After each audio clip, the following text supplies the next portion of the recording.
OTB. LA filing number 16-7970. WNXX Jackson, KNXX Donaldsonville, and WDGL HD2 Baton Rouge. This hour brought to you by Spencer Callahan Injury Lawyers, LA 21-12681. Offices in Baton Rouge.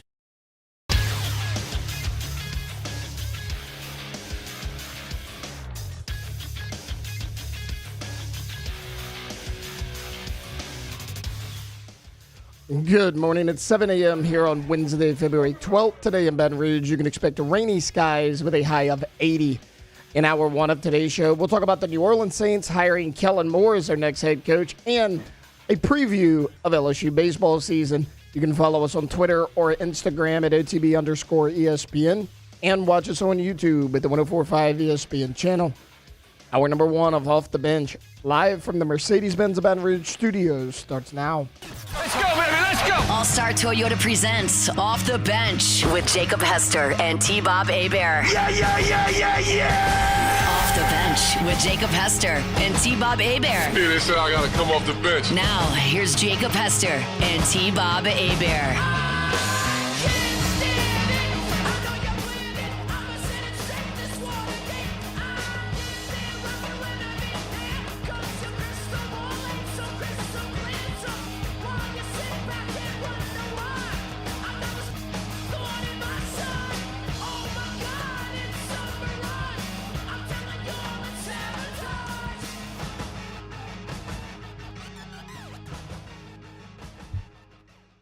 Yo, what's going on, y'all? Welcome in to a brand new episode of OTB. It is Wednesday, February 12th, 2025. Hope everyone out there is having a great day. And you have a new New Orleans Saints head football coach. How about it? Yeah, obviously we kind of knew this was going to happen, but Kellen Moore officially named the New Orleans Saints head coach. I'm sure a press conference incoming today. Have they announced the presser yet, actually? I imagine it would be today or tomorrow, perhaps. So we'll get into all of that. Jay Johnson, speaking on his Batter Up show last night, revealed some starting positions for LSU baseball. We got some Cruton talk. No flustering today. Matt Flynn had something he could not miss. So we will turn hour two into a bit of a college football news hour. Have some fun there. And who knows what shenanigans we'll get into in hour number three. We'll have our Tate Day NFL story of the day at least, if nothing else. What's going on? Jake, welcome back. You're still sick. You probably shouldn't have come back. How are we feeling today? We're here. Didn't want to miss a couple days in a row. Missed a couple of days of the afternoon show in a row, so we'll see if we can get back on track and get into some sort of a routine here after being on the road for a long time and kind of getting out of the routine. Yeah, it's worst feeling ever. Alondra, what's up, girl? How you doing this morning? Doing great. I'm getting back into my morning workouts, Yeah? which I love. So I feel great. I feel ready to conquer the day. So you already worked out today? Yep. Endorphins pumping? Yeah. Shout The out little to power Block. hour. Shout Hell out to the yeah. block. Which we're about to do like a little event next month. That's going to be super fun and maybe free Lululemon's involved in it. So Oh, man. Who's Lulu? I'll give you some details when I know more. Free Lulu. Lemon. She in jail. Yeah, free Lulu till Lulu free. Shout out Evolve. We had our first Wet Check Wednesday Today? of 2025. Yep. We have not been able to yet until today. And got to say, guys, How'd it go? I achieved top 3 wetness today. Dang. I mean, maybe not like Mariana Trench, but nonetheless, I was Mariana drenched, Okay. Absolutely soaked leaving that class. So I too am currently riding high on the endorphin bus. Tay, I sent you a Monster Energy meme at about 10:30 last night, which sparked you to start your day with a white glacier monster, the exact monster that was in the meme. How are we feeling?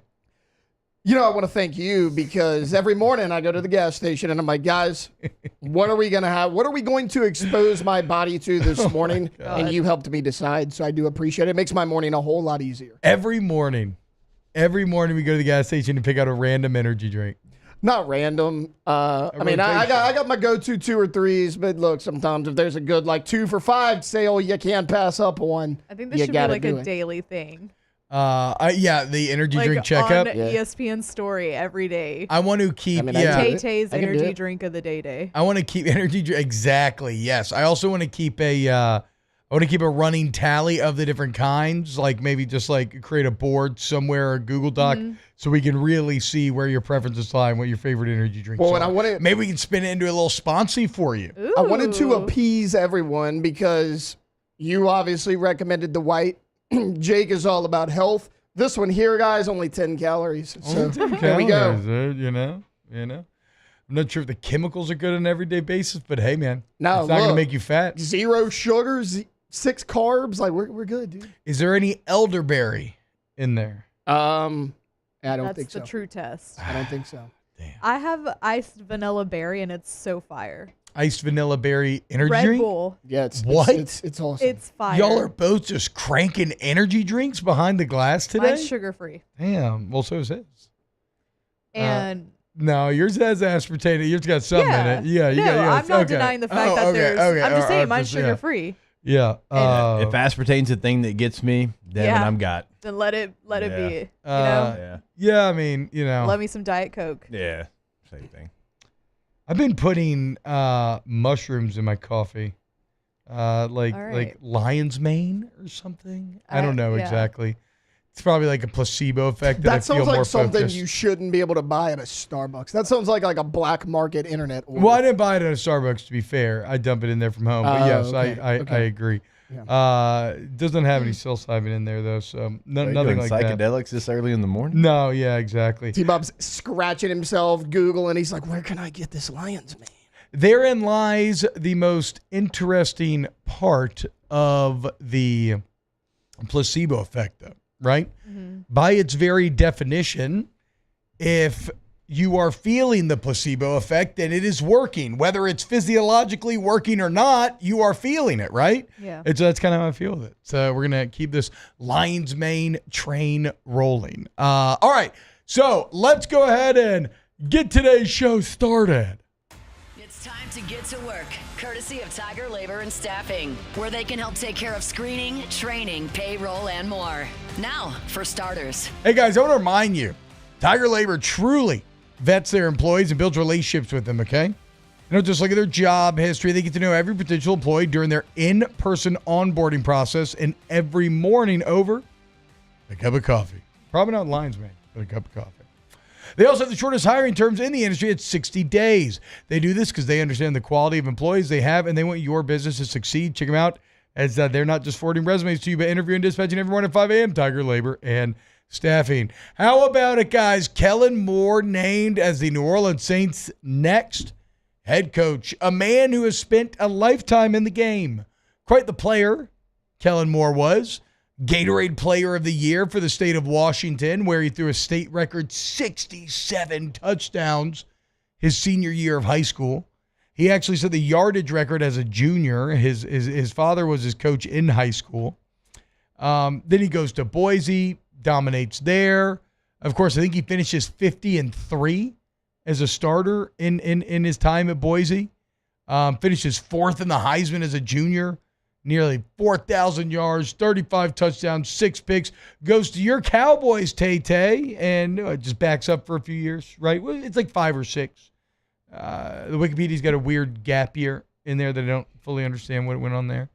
And then immediately after he gets done playing, gets into coaching and kind of starts to rocket up the ranks.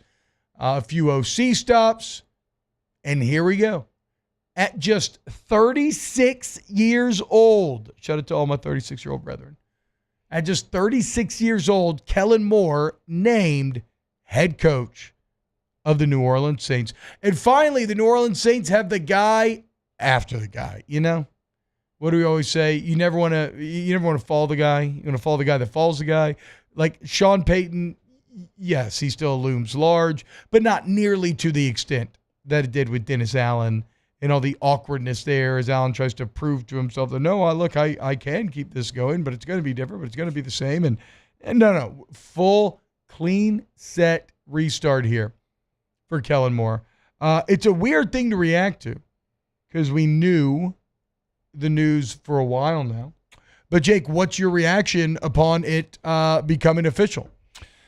I mean, you finally actually get somebody, one. I mean, that was so drawn out. But, you had to wait until Kellen Moore got done with the Super Bowl. And I think there's a lot to like about what he can do offensively and what he's done in his career. And now you just have to see, is he going to be the leader of men? Like, is he going to be able to, as the guy out there in front of the team, is he going to be able to, thrive in that situation? Is he going to be able to be somebody that can lead? Because Dennis Allen just did not. He didn't give you any confidence. And so that's going to be the thing with him because offensively, he's already had 2 top offenses in the NFL in his career, in 2019 in Dallas and in 2021. And then in 2022 kind of, got back on track, even though he did have some injuries there in L.A. They had another injury-plagued season. Remember, they missed Justin Herbert, but still finished in the middle of the pack in the NFL. So his resume offensively is really, really good. He's done it with different quarterbacks. He's done different styles. He's done it a lot of different ways. And so that part of it is exciting. And now you just have to figure out, okay, can he lead a team? Can he put the right pieces together in the totality of the roster, not just offensively? Yeah, and that's where, on the leadership thing, I've come around a bit. I was guilty of judging him, quite frankly, based off his face. It's a bit of a funny looking face. I'm not even trying to be funny. I just mean that kind of sincerely. When you think about, go look at Jalen Carter and Jordan Davis celebrating the Eagles Super Bowl and think about, okay, you have to have a head coach that when they speak, those guys will listen. And it's like, okay, is that Kellen Moore? But then I think, Jake, to his time as a quarterback at Boise and the success that they had as a team. And who's the biggest leader on the team? 10 times out of 10 and almost always on a successful team? The quarterback. So I know he can do it on the college level. And then I look at the toxic situation that he took over in Philly, where everything was really bad, players sniping at one another publicly and privately, friendships falling apart. And he managed to navigate that offense, save it, and get everybody to play their best game at the biggest moment. So he's checked off the leadership boxes for me. My biggest question remains the Saints front office. If you look at why the New Orleans Saints had so much success when they hired Sean Payton 20 years ago, which just kind of feels like that a bit. Why did they have success? That 2006 draft was legendary. You got starters that lasted for years, multiple Saints Hall of Fame members. And you paired it with signing the quarterback. Yeah. And Drew Brees. But when you look now, there's no free agent akin to Drew Brees. Your cap situation is awful, so you won't have money to play with in free agency anyway. You either inherit Derek Carr and try to make the best of it, or you cut him, eat an unreasonable amount of dead money, don't really accrue any savings, and then still have to try to make the best of it. And not only have you not drafted particularly well in the first round as of late, but when you have drafted well, you've let guys walk. We've talked about it ad nauseum over the last couple of weeks. Bond, Hendrickson, Anzalone, Chauncey Gardner-Johnson. I mean, the list is long and distinguished. And so that's my question. I'm actually come around to being a bit of a Kellen Moore believer, and I like to try to emulate the success that other hires have had, be it like Sean McVay kicking off all this so many years ago, Mike McDaniel, Kevin O'Connell. Like you two have now hired a young offensive mind in his 30s to be your head coach. But you pair him with a front office that I have as little confidence as I ever have in the entirety of the multi-decade Mickey Loomis era. And so that's my big question mark. Can he find success within the parameters of a front office that seems to be continuously making mistakes as of late? And then how quick will that success come? And how patient are people willing to be?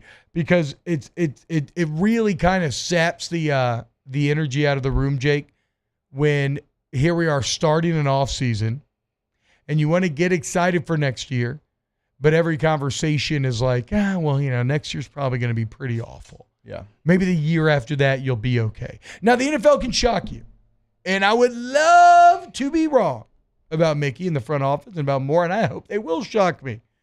But it does still feel a little dark, even with the excitement of a new head coach? Yeah, no matter who the head coach was, there was going to be challenges, and there was going to be optimism that they could even have a winning record, much less like get back into the postseason because of all the challenges. And so, like, when I, kind of question, okay, like, can you lead a team? It's just because he's never done it.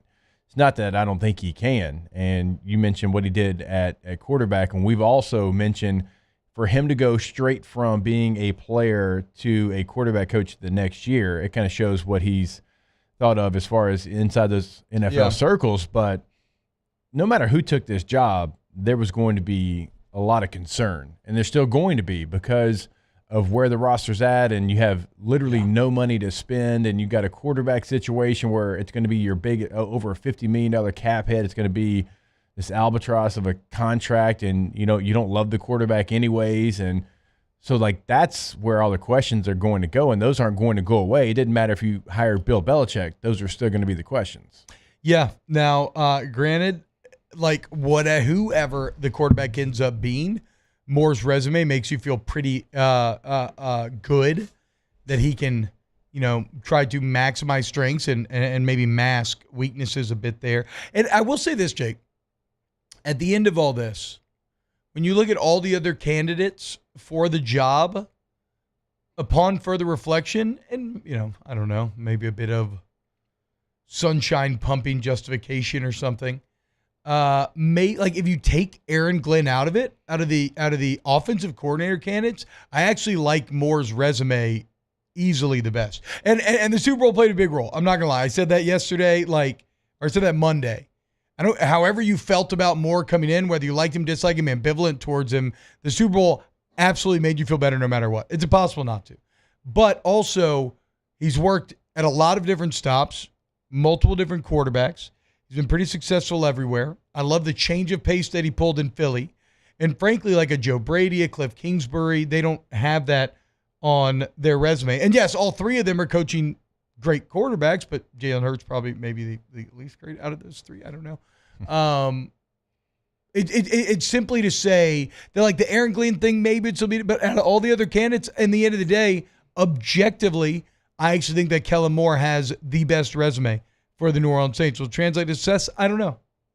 But it's a little positive food for thought. Like if you want to compare, I don't think Aaron Glenn ever had the number one defense in the NFL. Yeah, he didn't have a great. He never. The numbers really did. Actually aren't like like league leading at all. Unfortunately, guess who was right once again? The Cannon. I was talking to him like 2 months ago, like in the middle of the college football playoffs, whatever that was. And he was talking about, I don't want Aaron Glenn. Like you said, look at the numbers. Yeah. They're not good. And then he's like, I want Kellen Moore. And that was when it was still all Brady and Glenn and everything else. And, well, wouldn't you know, old Bobby still got it, dude. Like, I think I'm always right. He actually is always right, which sucks as his son. It's very hard to argue with. But anyway, I'm excited. If nothing else, thank God the DA era is over. I'm looking right now, Aaron Glenn, 2021 as the Lions defensive coordinator, total defense, 31st in 2021, 32nd in 2022. Oh, wow. 19th in 2023. Yeah. And then so there you go. They're kind of same. Cannon right. Kellen Moore, the guy. You got your guy. What can you do with him? What's he going to do at quarterback? Again, you know what I would do, guys. I would cut Carr, eat the absolutely awful number to make your roster kind of purposely bad. I would sign Jameis for the funds, but also because, like, you probably won't win that many games. And then you really kick this thing into gear the year after, which is an awful feeling. But I don't know. Maybe sign Jameis and he's awesome. Even though, he probably just goes with Carr, right? Like, it doesn't really behoove you to cut Carr, except that the situation is emotionally toxic. If you had a better draft choice and you loved a quarterback, now you still are in the top 10, but this doesn't feel like a deep quarterback. Like last year's quarterback draft, yes. Also, like, there's a couple second round guys that are kind of like taking flyers on, unless they get bumped out like quarterbacks do by the end of this thing. But I don't know. I would assume, like right now, as we sit here in February, that Derek Carr will be the quarterback. Yeah, I would too. Make peace with it, guys. Make peace with it. Carfax. Stop shaking your head, Alondra. Carfax. Okay, top 12 quarterback in the league. I really don't know if I can continue to support the Saints if Derek Carr is going to continue to be the quarterback. I'm being so for real. Like, I need Kellen Moore to get rid of him. No. It may not be the best. It may not be the best path though. It's not like it's going to be long term. You just may have to suffer one more year. I wish he had showed his face at Super Bowl. That's what I'm saying. Like, you weren't even out here. No, like we talked about yesterday, it's one of the most fascinating things I've ever seen where the play is not bad enough to warrant the level of hate between the two sides, but man, the relationship's toxic. We'll see. It's your team now, Kellen. Can you lead us back to the promised land like that once youth-faced, Chucky-looking Sean Payton did 20 years ago? We will see. All right. When we get back here at Off the Bench, Jay Johnson had his Batter Up show, announced the infield. We officially know who will be starting come opening day on Valentine's Day this Friday. Keep it locked here on Off the Bench. Off the Bench. At Bayou Automotive, we believe in a sales process that puts you first. We want you to experience an easy purchase with clear pricing and great service. Let Bayou Ford and Bayou Chrysler Dodge Jeep Ram be your trusted partners in finding your perfect vehicle. The crew at Bayou Automotive is going to do right by you. Jerry and Benny Payne began Central Plumbing Company out of their driveway in Tanglewood Subdivision. 50 years later and 4 generations down the road, we continue to serve Baton Rouge and the surrounding areas for all of their plumbing needs. Residential, commercial, industrial, or hospitality, Central Plumbing is here 24/7, 365. We want to thank our customers, family, and friends for 50 years of success. And looking forward to 50 more.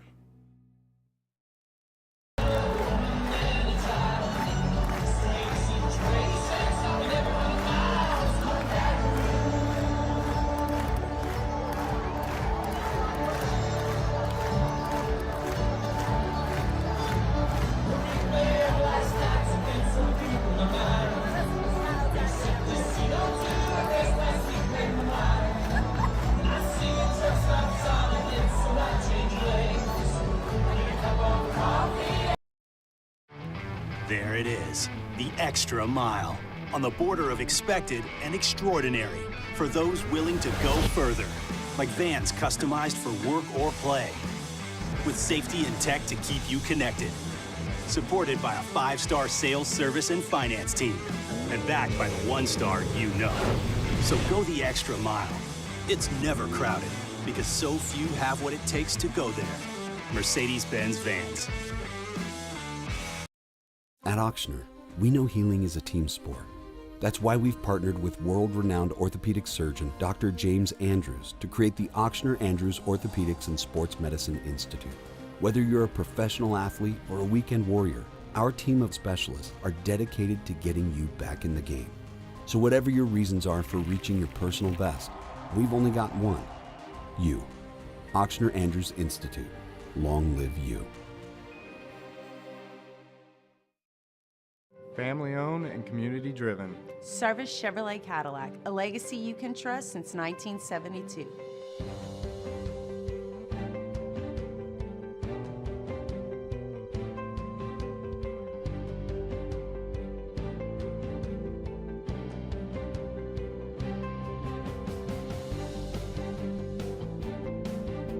Service Chevrolet Cadillac, our family serving your family. For over 50 years. Gulf Coast Bank and Trust is giving our customers the power to bank anywhere, anytime during this challenging event. And we're right there with you. Our mobile banking app is a smart way to manage your money and time. Gulf Coast Bank and Trust, the bank that cares about you.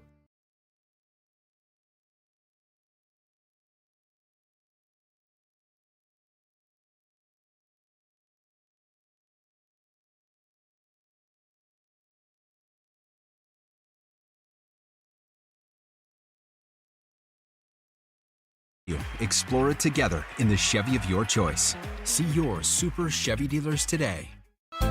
Don't miss the fantastical, magical, musical extravaganza. It's CYT's Seussical the Musical. This Thursday through Saturday at Abundant Life Church in Denham Springs. Get your tickets today at cytbatonrouge.org. And on February 22nd, CCT presents A Night at the Movies. This family-friendly concert highlights songs from musicals that are also in the movies, big show-stopping numbers, and emotional, powerful ballads. Get tickets for Seussical and A Night at the Movies today at cytbatonrouge.org.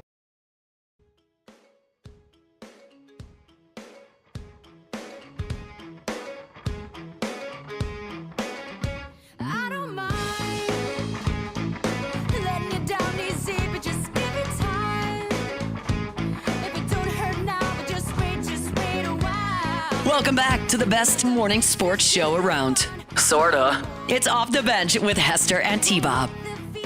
Bonjour and welcome back to Off the Bench. Shout out to my guy, Jetpack Jesse, in the chat. He must be drinking lion's mane as well this morning, guys, because his third eye is fully open. Who's the last first-round quarterback that the Saints selected 50 years ago? Archie Manning. Who's going to be draft eligible after this year? Arch. Okay, guys. I mean, what? Are the stars aligning? They might be. Now you can ruin two Manning's careers? No, in all seriousness. Hopefully it would go better for Arch than it did Archie. But, kind of insane to think about. Now, of course, like Nuss, others, and then we talked about it yesterday, Kellen Moore being rumored likely to bring in Doug Nussmeier, Garrett Nussmeier's father, who is currently his quarterback coach in Philly, bring him in as OC and quarterbacks coach. And then Brandon Staley, Jake, which we want to talk to you about. Brandon Staley being rumored heavily as the guy for DC. I know you ended up not enjoy the Brandon Staley experience as a head coach. How do you feel about him as a defensive coordinator? As a DC, he's had a lot of success. That's why he got the head coaching job for the Chargers. I didn't like him as far as a leader of a team where he was the main guy, kind of going back to the last conversation. He left a lot to be desired there. But if you just want to go off him sticking with his side of the football, when he was with the Rams, he was that young up-and-coming guy. So if he's your DC, that's one thing. Head coach, no thanks. Yeah. So if you can hire him, Kellen's going to run the offense. It's a pretty good 1-2 punch as far as your leaders on both sides of the football. Well, we'll see.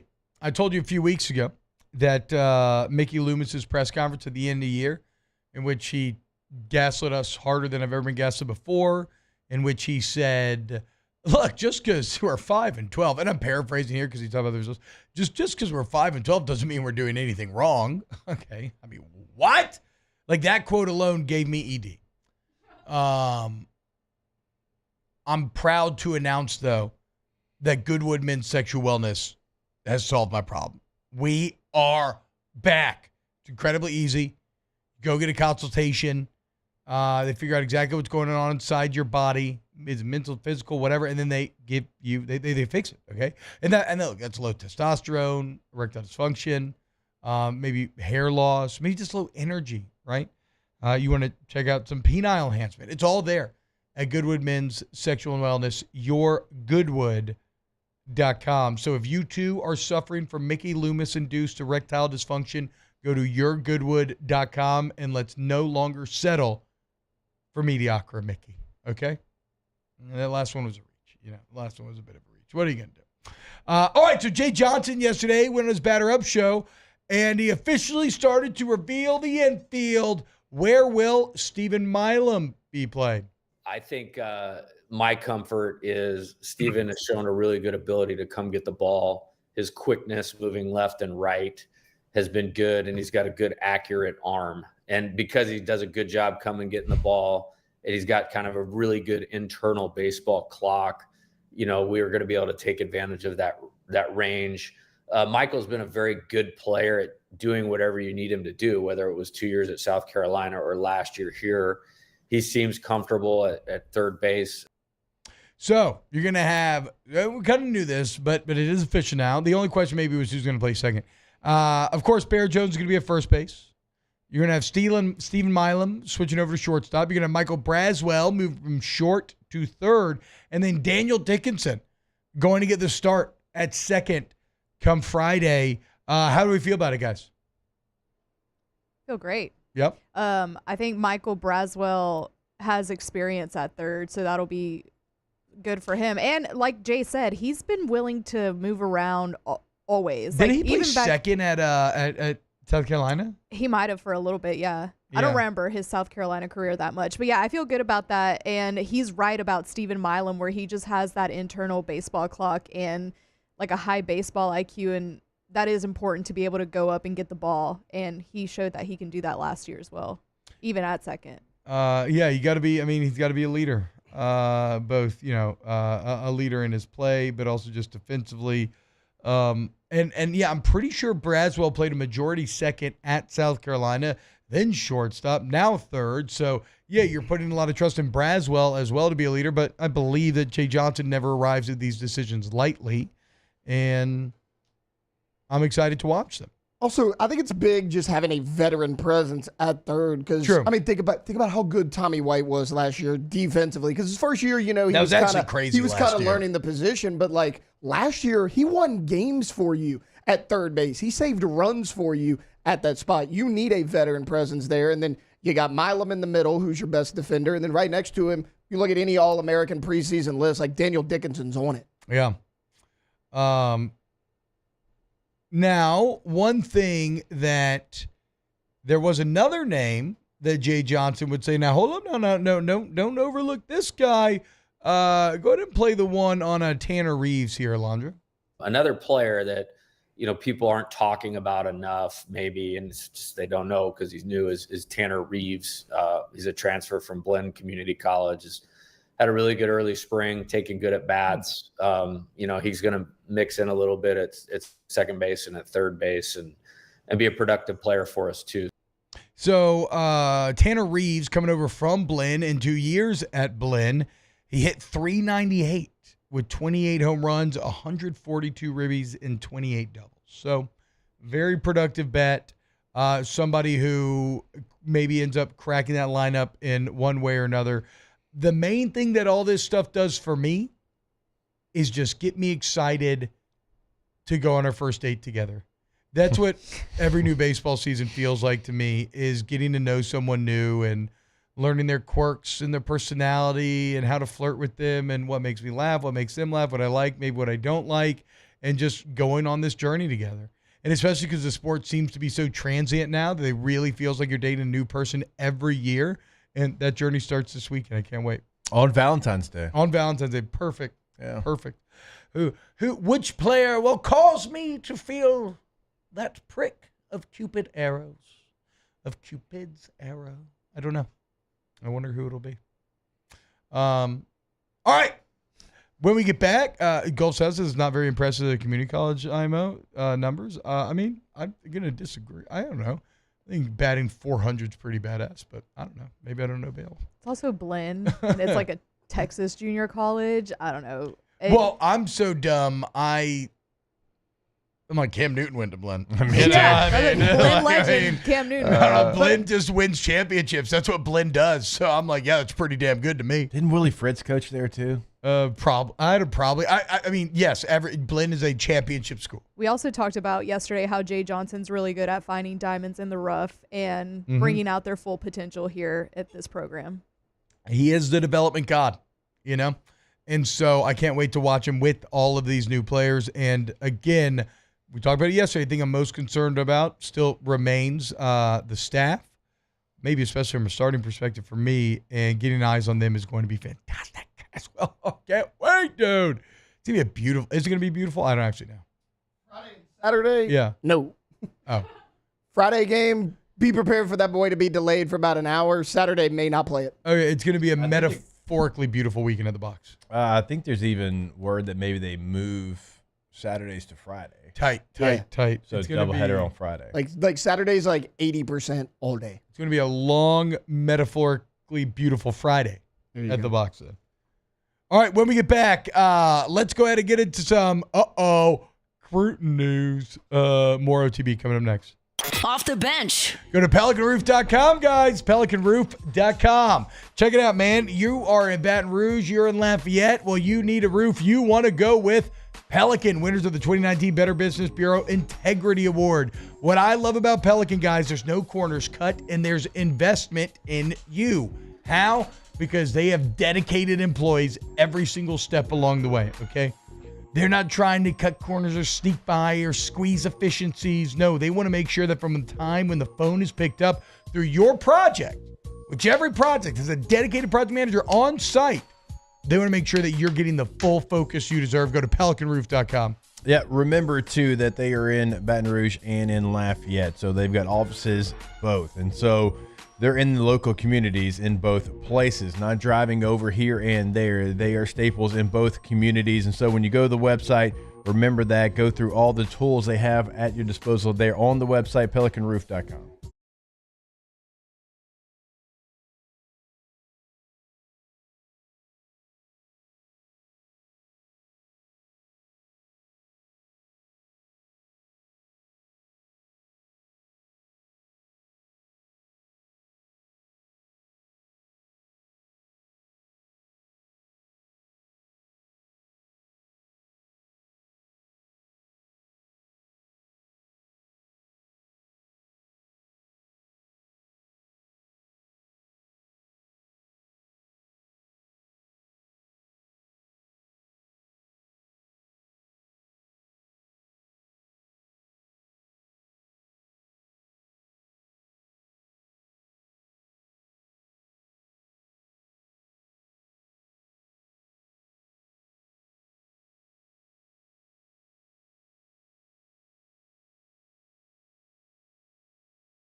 It starts with one thing.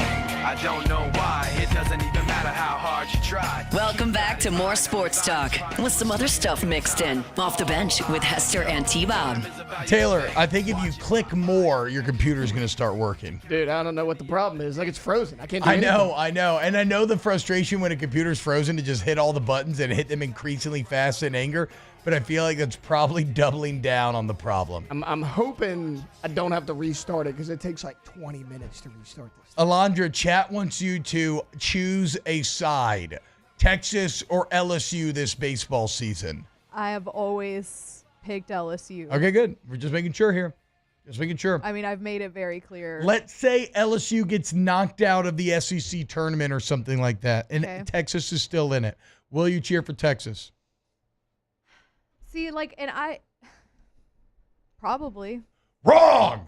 No, not allowed. Okay. Not for baseball. So, I'm just, not supposed to have any dog in the fight at all unless it's. No. Even if they're out. The only other team, what's the only other SEC team you'd be allowed to cheer for in baseball? It's kind of tough because everybody's kind of good. Football, it's like Vandy, right? I like you cheer for Kentucky Vandy. style. I actually like Mississippi State in football, too. And I like Auburn's Big always Man really Joe. bad in baseball. You can pull for them. Who? Auburn's usually pretty bad in baseball. Yeah, I just can't pull for I can't Auburn. pull for No, Auburn. I get it, but I'm trying to Kentucky. figure out I like somebody Kentucky that's not Kentucky's style. a good answer. Yeah. Jay Johnson's boy. Yeah. Yeah. Small ball, bunt. There you go, Lonzo. T-Bob loves Mark If you need a Stoops, dog so- in the fight, Yeah. you're allowed to cheer for Kentucky. Okay? That's it. That's fine. I like Nick Mangione. Yeah. Maybe Oklahoma. No, I would never go. They're for good. They're supposed to be really good, though, right? Have you seen on SEC social media circles people just clowning field. Oklahoma's baseball? No, why? It's pretty bad. What is it? Show me a picture. Show me. It looks. Taylor, pull it up on your computer. It's not great.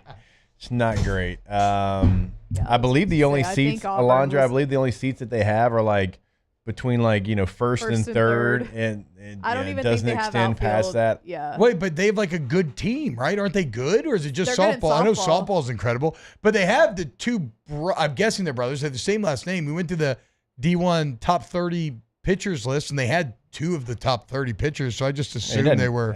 They've been okay. They haven't been world beaters, but people clowning their stadium, even saying Rice has better facilities than this. So. Okay, I gotta see. Somebody needs to link me a tweet on this. That's fine. Taylor just put it up on the screen. I just want to be clear that when LSU and Texas play each other, I always go for LSU, and Okay. I've never been We're just making sure. dude. whatever. But during football season, when LSU was already out of the season and Texas was still in the playoffs, yes, I was hoping Texas would go further. I don't think there's anything wrong with that. Well, that's the problem, isn't it? Why is there something? Because That's the problem, LSU wasn't even in the conversation at that point. Yeah, so at that point, you have to hate everything so much that you want every single other team to lose. Okay. Except for Arizona State in the playoff last year. Yeah.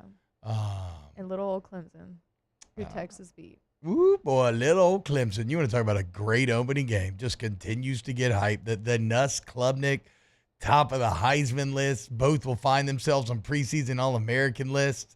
Gonna have some of the best receivers. How about this? We went through ESPN's, or no, we didn't go through it on yesterday's show. We just talked about the LSU players that made it. But if you look at ESPN's way too early All-American list, guess. So not only they have Kate Klubnik, first team All-American quarterback, they got not one, but two first-team All-American defensive tackles. So this new look LSU offensive line going to be tested off the bat. What is this, Jared Verse and freaking Braden Fisk all over again? Man, no. I'm not picking them to win, though, guys. I'm not picking them to win. I hope LSU does. Can't do it, though. Can't do it. Okay, Alonzo, you're off. Whatever. You can cheer for Texas if you want. Whatever. Stop pouting. I'm not going to. I'm not even pouting. I know. I'm sorry. It's mean to put that out there. Yeah. Literally vibing back here. Taylor, how's your computer? Is it working yet? Oh, Taylor, same recruiting screen news. it was on a minute ago. Recruiting news. I teased it. You talk about it. What happened? LSU targeting Bo Bentley out of Texas, one of the top quarterbacks for 2026. The quarterback name. Bo. Yeah. Bo. Bo. And also, Bo Bentley. Bo. Here's how it's spelled. B-O-W-E. You'll love that. Oh, wow. Bo I do Bentley. love that. One of the top quarterbacks for 2026. Offers are rolling in for him as far as every SEC school. And then Emmanuel Iheanacho, the number 2 overall player, number 1 in the state of Maryland, 6'7", 350-pound offensive tackle. LSU's in the running for him. They're actually in his final 8 as of right now. Okay. Hell yeah, dude. These are my chips. Iheanacho's. How's that joke go? No, what kind of cheese is not yours? And you say what? You say nacho. Oh, I've never heard that. Yeah. I've heard these are my chip nachos or something along. I don't know. Emmanuel Iheanacho. Iheanacho. Where's he from? He's from Maryland. Cool. Number 2 You player said in the entire Emmanuel nation. Acho? Emmanuel Acho. A couple He more has letters. eligibility Yeah, left. a couple more letters. Per new NCAA rules. Because he played 2 years of blend. So now he can now he can Oh, come I back to forgot. college. Coogan did text and say that Brandon Larson went to blend. Hell I know yeah, that. Bo. He was a I mean, legend. let's go, dude. All right, there was great recruiting update by Taylor. I already forgot what he said.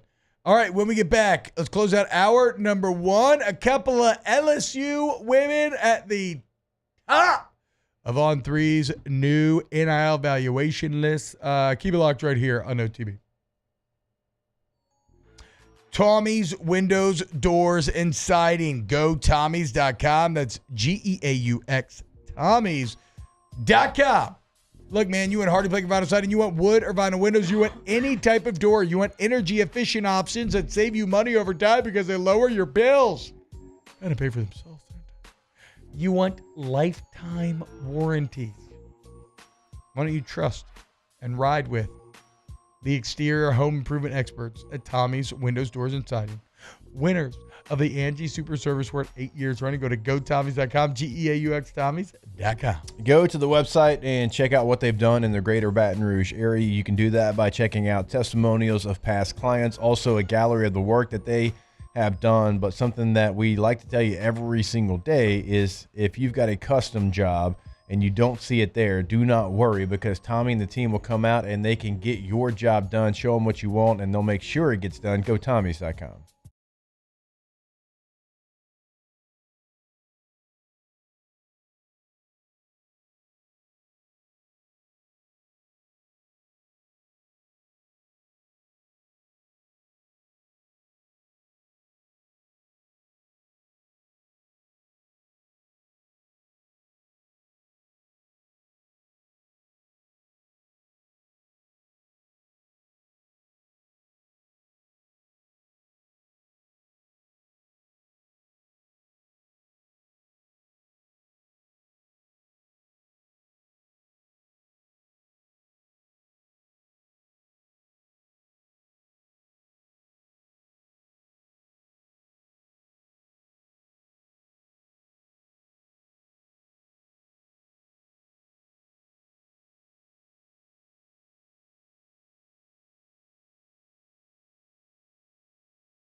Back to sports talk.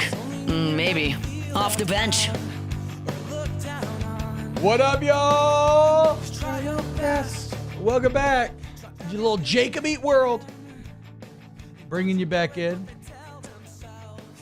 Real quick, something I wanted to mention this morning because I will forget. Okay. We are having a flag football season in the spring over at Elite. Okay. So either if you're playing baseball, you can still do it. But if you're looking for something to do in the spring, today is actually the last day to sign up. Okay.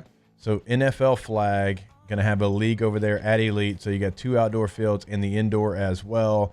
Elite Training Academy BR. .com if you want to play flag football in the spring. Last day to sign up, guys. Go back now, and if you haven't been by Elite, it is truly mind-blowing. What both Elite and Oshner have built over there is pretty insane, man. Very, very nice. Absolutely loved getting a tour of that building and whatnot. Hot tubs, cold tubs, let's go, dude. All right, so somebody in the chat said that spelling is the lowest form of intelligence. And it got me thinking about what other low forms of intelligence would be. I put together a list here. So spelling's on there. I would say geographical knowledge. Like if you can't spell, you have low IQ is what you're saying. No, I think he means that like just because you can spell doesn't mean you're smart. Yeah, okay. Now, that said, I guess there is some bit of irony in that I agree with that. Like, just because you can spell doesn't mean you're smart. But not being able to spell does make you seem pretty dumb, doesn't it? I was going to say, I would argue that Well, it does make you seem pretty being dumb. able to spell does make you smart. And I would argue that... But a lot of people can spell. I would argue that knowing geography does make you smart, too, because you have to have a good memory for that. See, I think memorization is one of the lowest forms of intelligence. What? How? And what are That's you? how. That's what defines it. Intelligence. I feel like. What are you, a parrot? Oh, maybe. And parrots are considered pretty intelligent. Lunch want a cracker? That's you. And parrots are considered pretty intelligent. They are. I guess they are for actually very good debate counterpoint, because per the bird kingdom, parrots are puzzle solvers. Yeah. I don't think they're quite at the level of crows, but that is true. No, I think memorization's up there. One that I lean on a lot, but it's just a complete farce, vocabulary. Yeah, you do. Yeah, I mean, you had me fooled until you're like, no. Yeah, it's just a party trick. You just read it. I can't spell to save my life, by the way. There you go. It's a low form intelligence. Doesn't matter. That's what I'm saying. I mean, you're smart. I cannot spell, mess up easy words all the time. You know what the hardest word to spell in the world is? Rhythm. Yeah, I'm not even going to try. Yeah. Can anybody spell rhythm correctly? Yeah, I can spell it. Okay, spell. Let me see. I don't even know how to spell it, so I'm going to have to let my computer autocorrect me here. You ready? Yep, spell it. RHYTHM. Well, damn, son. Jeez, you're pretty freaking smart, I'd say. You nailed it. I can't. I can never remember how to spell it. Always when I'm spelling receiver, I always put the I before the E, and I'm like, no, dummy. Except after C. Yeah, right. So you got to remember except after C. Now, it's an awful rule because there's about 1 million exceptions to it, but not in receiver. Yeah. Not in receiver. What's an easy word that y'all misspell all the time? Rhythm. Yeah, I go receiver. Definitely gets me. Definitely. Yeah. Really? Definitely gets me for some reason. And it is weird, the ones that just kind of pop up in your head. Restaurant gets a lot of people. Yeah, I finally forced myself to break that down in a restaurant. It's like Wednesday. Yeah, I do restaurant. When I was restaurant. Tamara used to get me when I was little. Really? Because I would do 2 M's, 1 R instead of 2 R's. Yeah, 1 M. double consonants can get a bit tricky. Certainly. By the way, guys, On3 came out with their new NIL evaluations for 2025. And these are just trying to kind of say what a person's general brand worth is. And guess who continues to shine? Your LSU Tigers as the top 2 women on the list, both currently LSU Tigers. Of course, Livy Dunn continues to lead the way. Valuation of $4.1 million right now. She's done deals with American Eagle, Forever 21, Motorola, Nautica, American Eagle. American Eagle. Whoa. And what about Accelerator Active Energy, huh? How about that? Yeah, it doesn't still have the same, heartstrings that American Eagle has for me. I mean, that was a time in the life there. It was great. Jimmy Eat World was just playing. You said Jacob Eat World. It's Jimmy Eat World, by the way. No, I know, but you were singing. Playing. It was a joke. Oh, okay. I thought you really just thought it was Jacob Eat World. I'm like, no, it's Jimmy. It's Jimmy. It's Channel 1. What are you talking about? But yeah, the Viore thing. And then Flage, number 2 on the list, who, of course, she's got her music career and her basketball career, which are working in tandem with one another. She's got a valuation $1.5 million. Paige Becker's coming in at 3. And then, Michael Andre, you'll be very happy about this. Kai Trump, Miami golf commit, coming in at number 4 on the list. That is President Trump's what? Niece? Granddaughter. President Trump's granddaughter. Shout out Kai. Number 4 on the list. Man, ran out of steam just 30 seconds for the segment in, huh? Yeah. We're right there. But here we are. I got 10. Oh, 10 seconds. Is it hot in here? 10 seconds. No, I think you're really sick still. I think you're sweating because your body is rejecting what you're doing. Hour 2 next. Off the bench.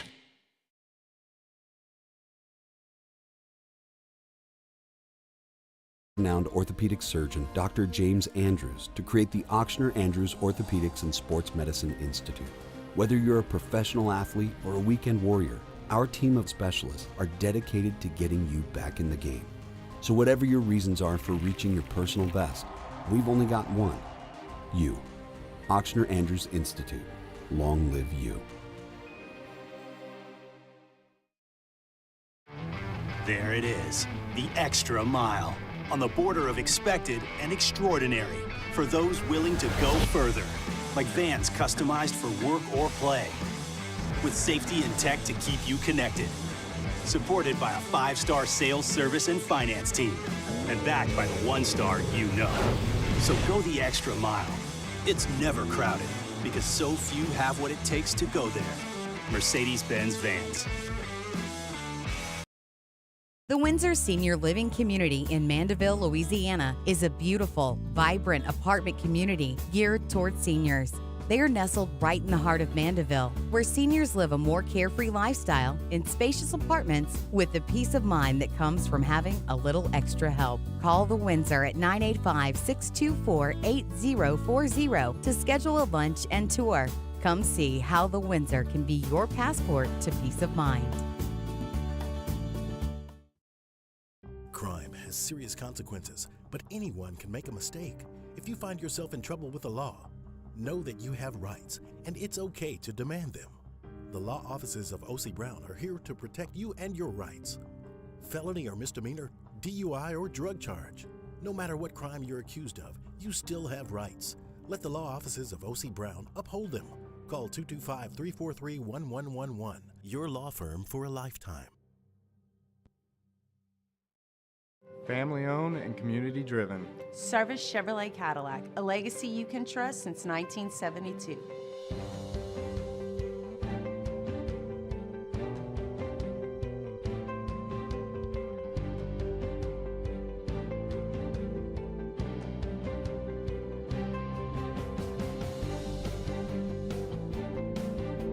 Service Chevrolet Cadillac, our family serving your family. For over 50 years. There's never been a better time to catch a John Deere deal from the crew of Sunshine. Ask us about our low monthly payment options on our tractor packages and let the good times roll. With equipment strong enough to power one of the world's largest celebrations, we've got your needs covered too. Learn more about what it means to be powered by Sunshine at sunequip.com. Some restrictions apply. See dealer for details. Offer ends March 5th, 2025.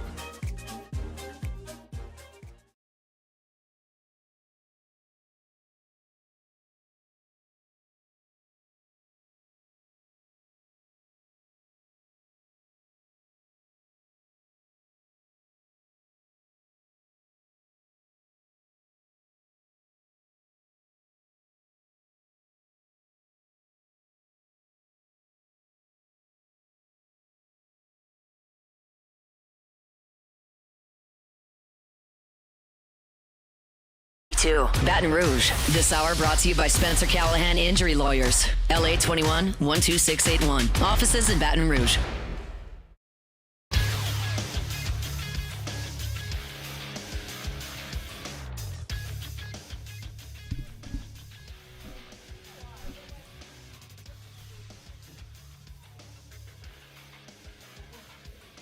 Good morning. It's 8 a.m. here on Wednesday, February 12th. Today in Baton Rouge, you can expect rainy skies with a high of 80 in hour 2 of today's show. We'll talk about the way too early ESPN All-Americans for the 2025 college football season. You can follow us on Twitter or Instagram at OTB_ESPN and watch us on YouTube at the 1045 ESPN channel. Hour number 2 of Off the Bench, live from the Mercedes-Benz Baton Rouge studios, starts now. Let's go, baby, let's go! All-Star Toyota presents Off the Bench with Jacob Hester and T-Bob Hebert. Yeah! Off the Bench with Jacob Hester and T-Bob Hebert. Yeah, they said I gotta come off the bench. Now, here's Jacob Hester and T-Bob Hebert.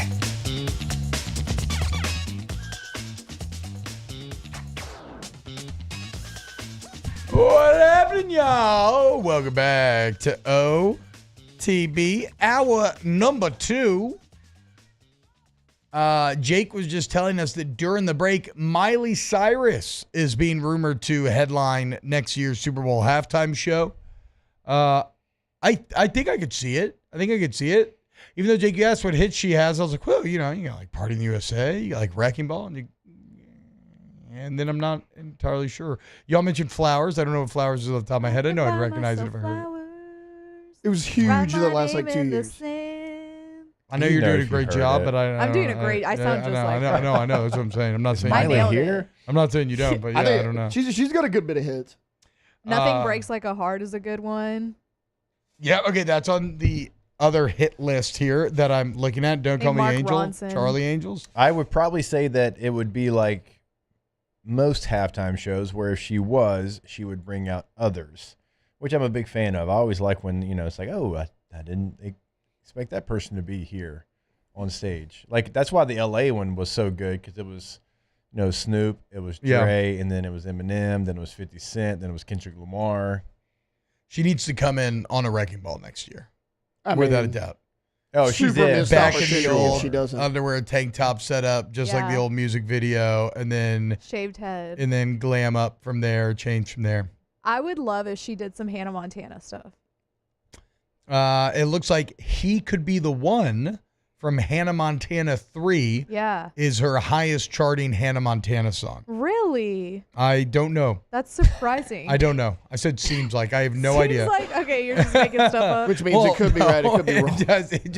It's the only one from Hannah Montana that I see mentioned in the other hits category that Google's AI has generated from my Google search. Wait, here we go. You know it. Is this Flowers? Yeah. Okay.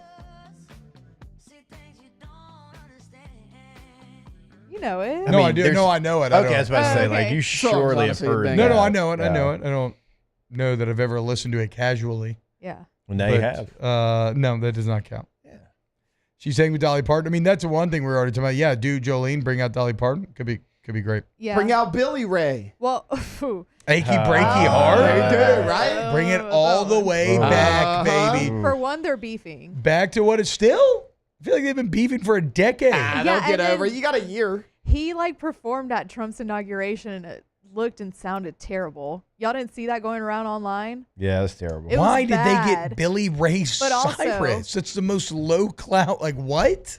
But also, I was telling Jake that Miley does really good covers, and she covered Nothing Else Matters by Metallica, and it's so good. And even Metallica has praised the cover before, and they covered it together before on the Howard Stern show. Okay. So I would think it would be super cool, because everybody keeps talking about how they want Metallica to be the Super Bowl halftime show and how they've never done it before. I think it'd be cool if it was Miley and they did Nothing Else Matters together and she brought out Metallica.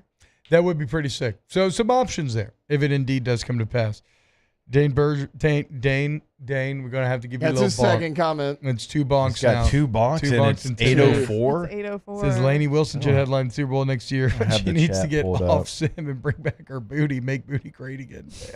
I don't disagree with the sentiment, Dane. I, too, want to encourage everybody to live their booty life to the fullest, right? However you achieve said goals. But 2 and 10 minutes before 8:05 a.m. is strong work. Strong work. Proud of you, man. All right. So I think, look, we normally do flustering this hour. No flustering. So I feel like we're off to a good start, though. Yeah, exactly. Right. So I don't know. I got some college football stuff I want to talk about if y'all are down. What do you want to talk about then? I don't know. Just keep going, seeing squirrels in the room. I don't know. I love lamp. There's actually not a lamp in here. What? Brick, are you just looking around the room and naming things? I don't know. You should see squirrels. I'm like looking around. Yeah, there you go. There's one right there. I see something about Bill Belichick's girlfriend in this doc. Yeah, you want to get into that? Yeah. I think it is just absurdly.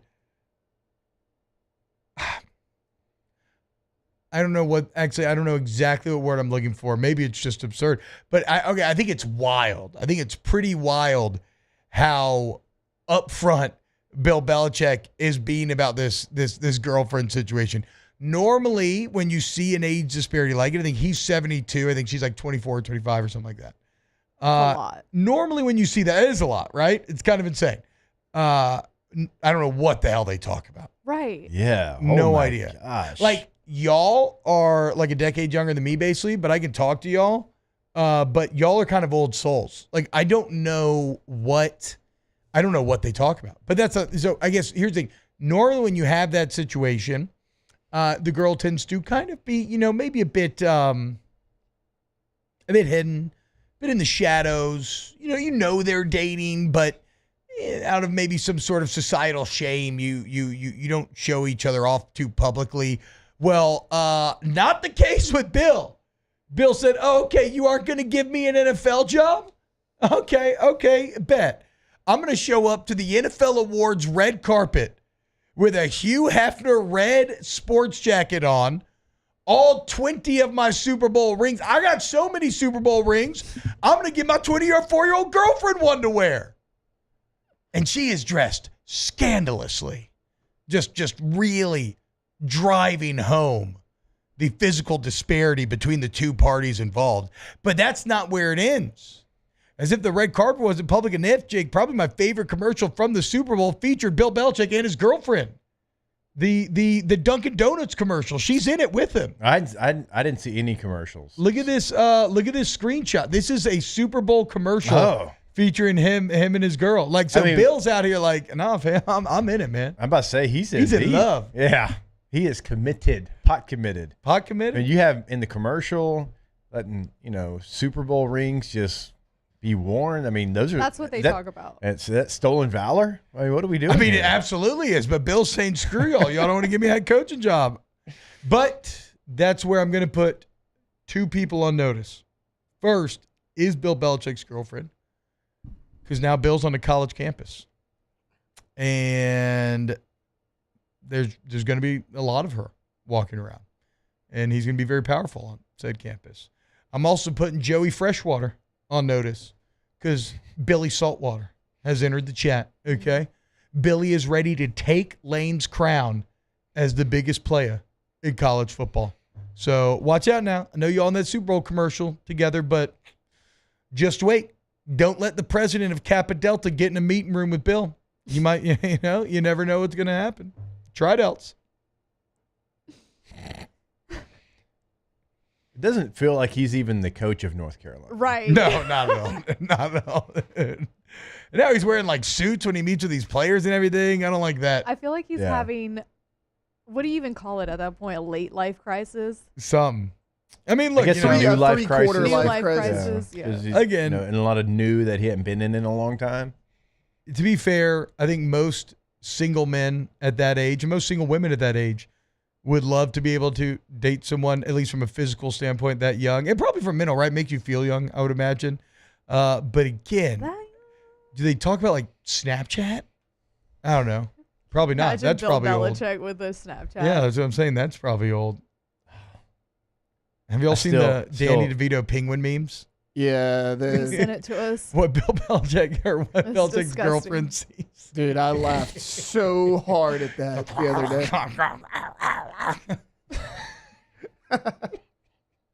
That feels good. Keep doing that. No. No. Just like that right there. Stop. Right up here close. All right. Look at Bill. He tells her, "Go to your room." When she makes him, when she makes him mad.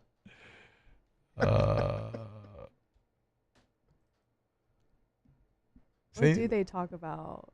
I don't know, because like anytime I do an event at LSU with the youth, like people that are on the team now, I'm like, man, what are y'all talking about? Like, I used to be able to talk about video games, but now I can't even do that anymore. No.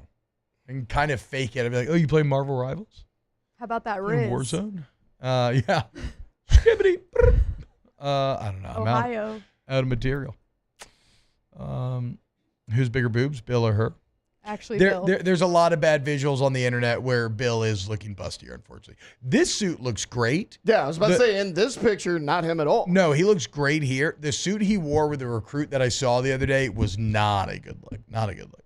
And Bill should only be showing up in the finest of tailored suits. Oh, we got some people defending the girlfriend in the chat. It's not his Super Bowl ring. She was a D3 cheerleading champion. Oh, I apologize. So it's That's her on ring. me. I just assumed. And when you assume, I mean, you I make did an too. ass of you so and me. she's got her own ring. There you Yeah. go. Look at me. I'm a freaking jerk, dude. I apologize. I mean, How dare you, T-Bob? No. You disgust me. Do you think Bill reads her bedtime stories?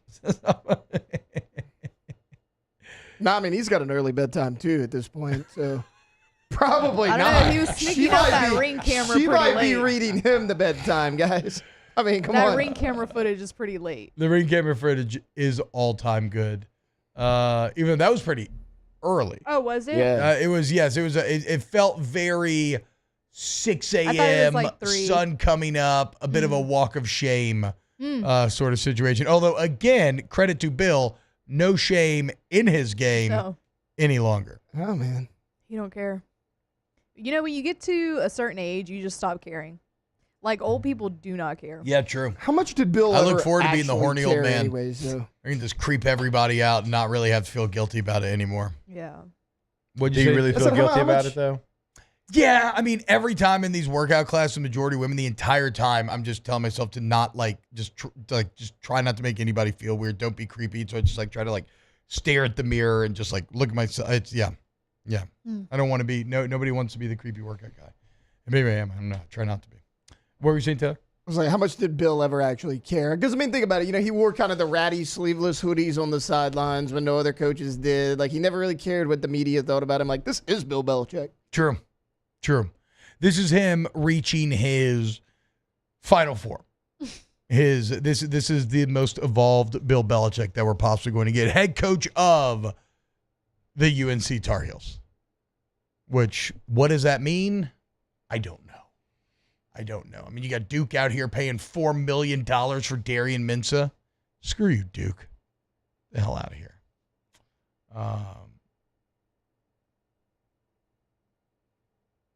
Maybe she's an old soul. Maybe.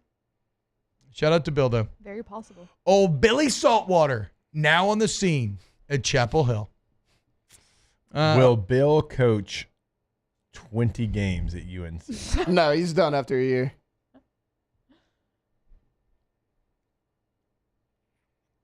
Yes.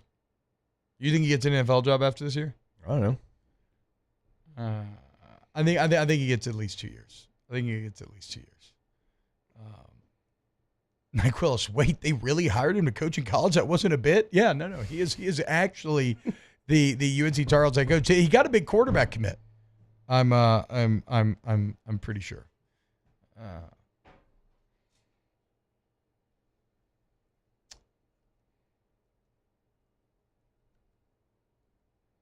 Y'all are so cynical. I think they're soulmates. Can't help she was born 50 years late. True. It's true. When you know, maybe we're you just know. being haters, dude. Maybe we're just being haters. Shout out, Billy. All right, when we get back, more college football talk. Keep it locked, OTB. Off the bench.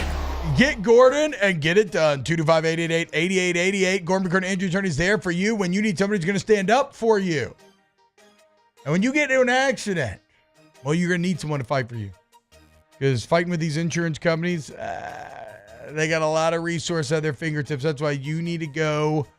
Like if they're a big dragon, here's Gordon and the team. They're the knight in shining armor, ready to save the day. Go to getgordon.com and you can look at the cases they handle. You can see results from past customers. You can also fill out a consult form right there. They get in touch with you immediately. And make sure to follow them on social media at GetGordon. Go to the website, getgordon.com, where you can have a chat with them right there on the homepage. You can, of course, check out past client results, what they can do for you in the courtroom. All that is going to be at your disposal on the website. Also, in the community at Get Gordon is going to be the handle on all major social media. And, of course, your area code in Louisiana, followed by 888-8888.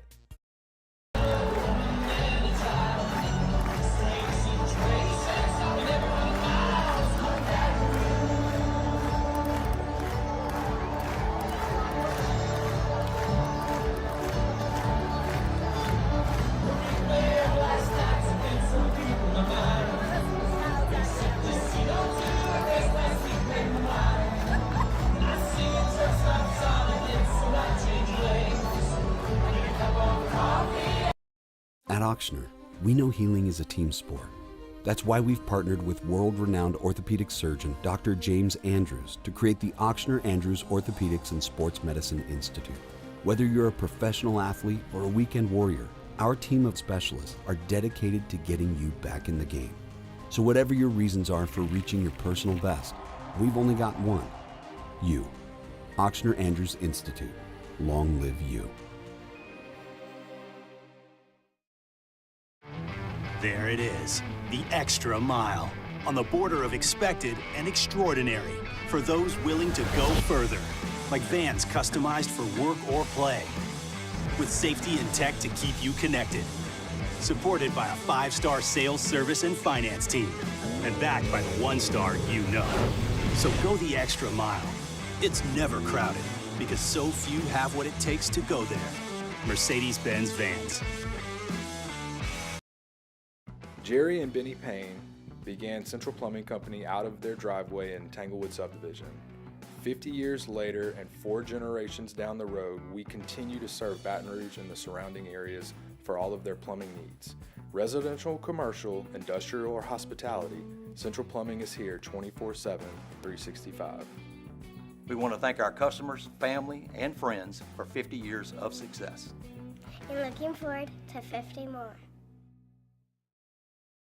Family owned and community driven. Service Chevrolet Cadillac, a legacy you can trust since 1972.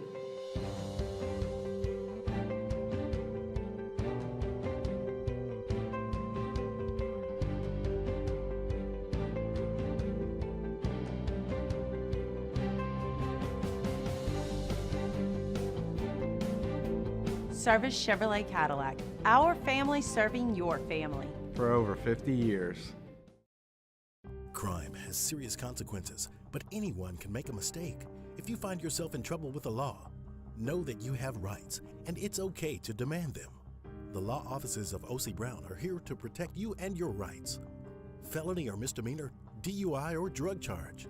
No matter what crime you're accused of, you still have rights. Let the law offices of O.C. Brown uphold them.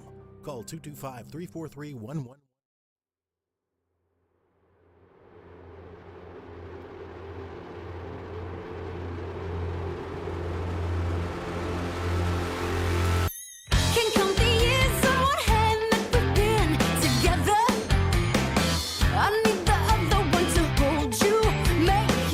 Welcome in to the best morning sports-ish show around. Off the Bench with Hester and T-Bob.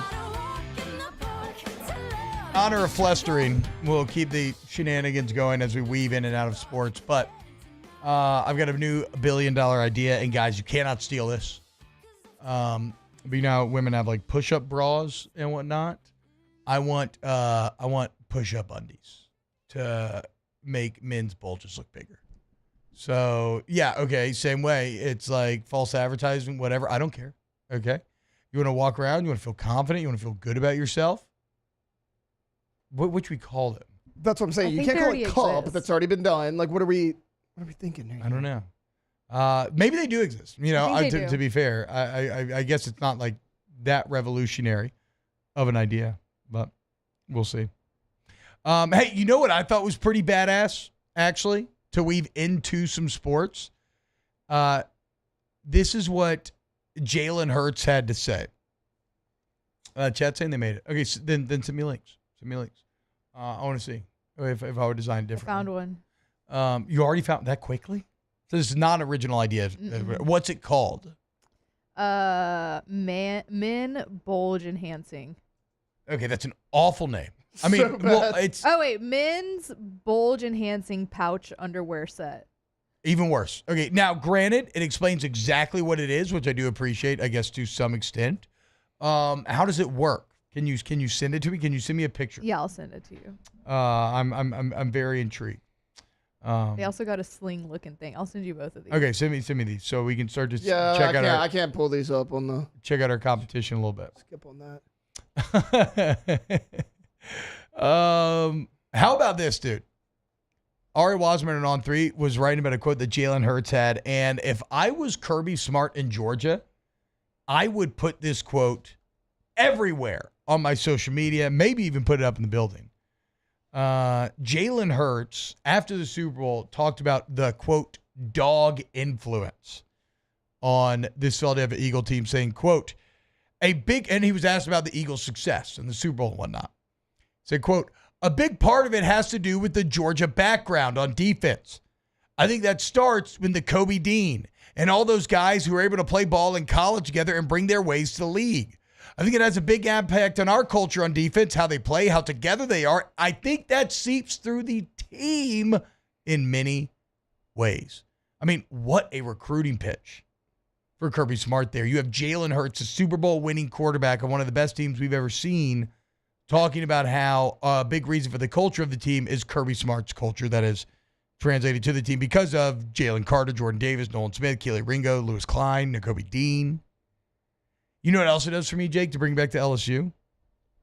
It reinforces just how, it reinforces how absurd that 2021 Georgia team was. Like, we always think about it from the offensive perspective. Like, we know it was really stupid that in 2019 you had Joe Burrow, Jamar Chase, and Justin Jefferson playing college football. Patently unfair. Well, in the same way, it was unfair that all these guys who are now Super Bowl champions on the same team were all on that 21 Georgia team.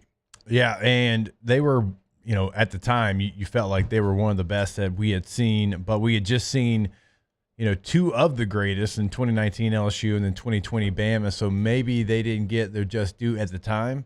Maybe we were still like, yeah, they're good, but they're not those two teams, when in fact, like, you had 3 straight years of elite football teams. And just like, I mean, you just had a bunch of NFL guys. You had a bunch of NFL guys playing on the college level, and it's just completely unfair. So shout out to the dog influence on the Philadelphia Eagles. Did y'all see Ryan Williams' nail polish deal? With Sally Hansen? Yeah. Yeah. What do we think about it? You saw this? Yeah. I didn't. Sally Hansen. AB was a big fan of it. AB, that's a problematic tweet. I know AB is full of problematic, but well, yes, that's like, what I'm saying. Like, it's a problematic, yeah. I know. I want to, AB is very funny, but then he does something like that and I like feel bad, like talking about how funny he is. But whatever, it doesn't matter. I'm going to say this. I don't care that Ryan Williams has a fingernail deal. Do your thing, dude. Caleb Williams, he didn't have a deal in college, but he's been doing that. That's what I'm saying, dude. If that's your thing, own it. Do it. Make money off it. Why not? Now, like, all I do care about is you just catch touchdowns on Saturday, right? If you do what you did against Georgia last year, you can be sponsored by whatever the hell you want to be sponsored by. All it did was remind me of, and I've told this story to y'all before, so I apologize, but when I used those, when in 6th grade, I had a very self-aware moment. I was at my friend's house. There were girls over there. I was trying to flirt with them. So they're like, let us paint your nails. So I did. Painted them like highlighter lime green. And then later that day, or maybe the next day, I had an Atlanta Hawks game with my father. I'm a 13-year-old, short, very chubby. I have braces, buzzed hair, exceedingly pale, Uncle Fester levels of pale. Really looked like Uncle Fester with the buzzed head. And I had on Pacific Sun black denim shorts that went halfway down my calf with Chinese lettering up the side and an emo hoodie on. And I remember sitting there and looking at my shorts, my hoodie, and my painted nails, and looking at my father and being like, wow, what a disappointment I must be to him. And being like, you know what? He's a really good dad for letting me do this because I look stupid. I look so lost, and every bit of the insecurity that I feel in junior high is being reflected in my style right now. And I didn't even get to make out. Didn't even get the ultimate prize. No. Painting my nails for no reason. At least Ryan Williams getting paid. Was it black? No, lime green. Highlighter lime green. Black denim shorts, though. Halfway down the ankle. Very baggy. As far as him... Chinese lettering. Hack Sun. Not good. As far as him getting paid for his nails, what does that do for him on game day? Because what if a company's like, hey, we want you to wear these nails with our advertisement on game day, but he wants to wear gloves, whether it's like a rain game or something like that. Like, how's that going to work? A pretty salient question, actually. I was just thinking about that because I was like, it's kind of important. Also, how about this? Girls paint their nails all the time. Yeah. Why isn't Sally Hansen sponsoring a woman athlete that paints her nails? I agree. I think we should boycott Sally Hansen. That's why OPI is elite.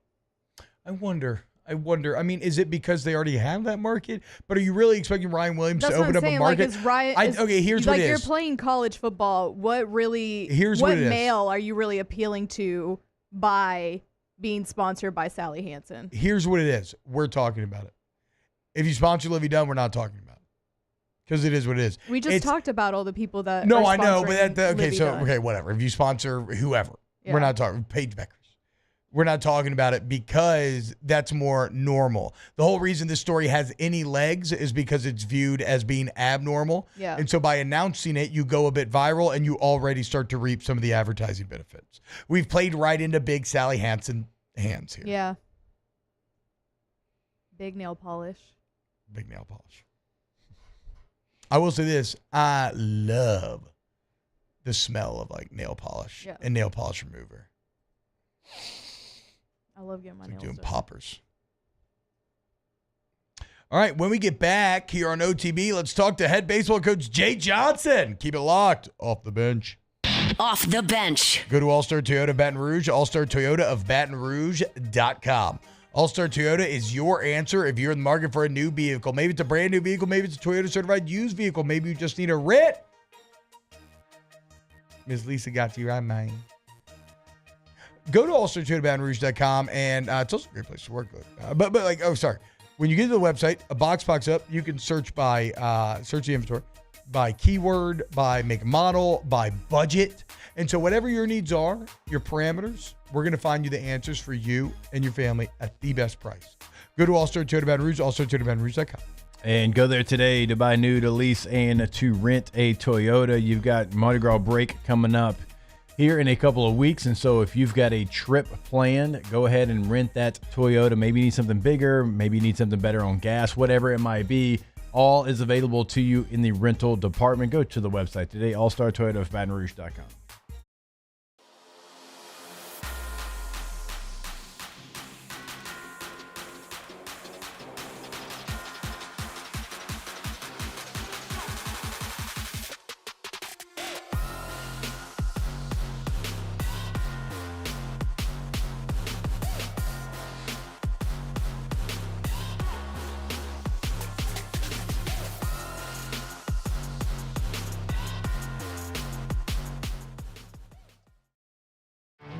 There it is, the extra mile, on the border of expected and extraordinary for those willing to go further, like vans customized for work or play, with safety and tech to keep you connected, supported by a 5-star sales, service, and finance team, and backed by the 1-star you know. So go the extra mile. It's never crowded, because so few have what it takes to go there. Mercedes-Benz Vans. At Auctioner, we know healing is a team sport. That's why we've partnered with world-renowned orthopedic surgeon Dr. James Andrews to create the Auctioner Andrews Orthopedics and Sports Medicine Institute. Whether you're a professional athlete or a weekend warrior, our team of specialists are dedicated to getting you back in the game. So whatever your reasons are for reaching your personal best, we've only got one. You. Auctioner Andrews Institute. Long live you.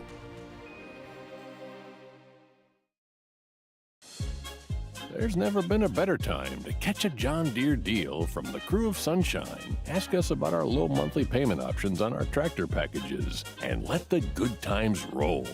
With equipment strong enough to power one of the world's largest celebrations, we've got your needs covered too. Learn more about what it means to be powered by Sunshine at sunequip.com. Some restrictions apply. See dealer for details.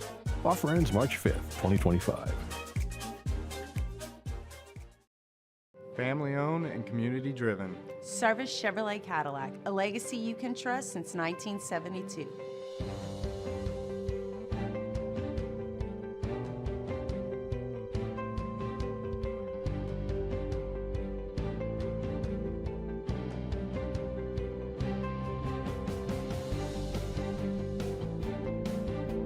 Service Chevrolet Cadillac, our family serving your family. For over 50 years.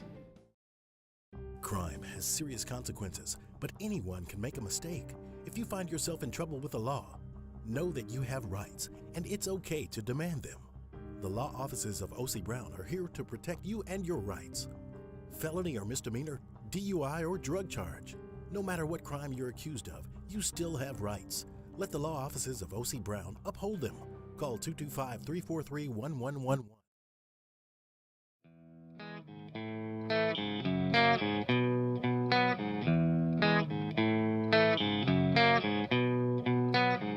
Met a girl, thought she was grand. Welcome back to the best morning sports show around. Sorta. It's Off the Bench with Hester and T-Bob. Uh-oh, somebody's back, baby, and that's LSU baseball this Friday in the box. Opening day on Valentine's Day, and how appropriate as we learn about this team that we will fall in love with over the rest of this spring and hopefully deep into summer.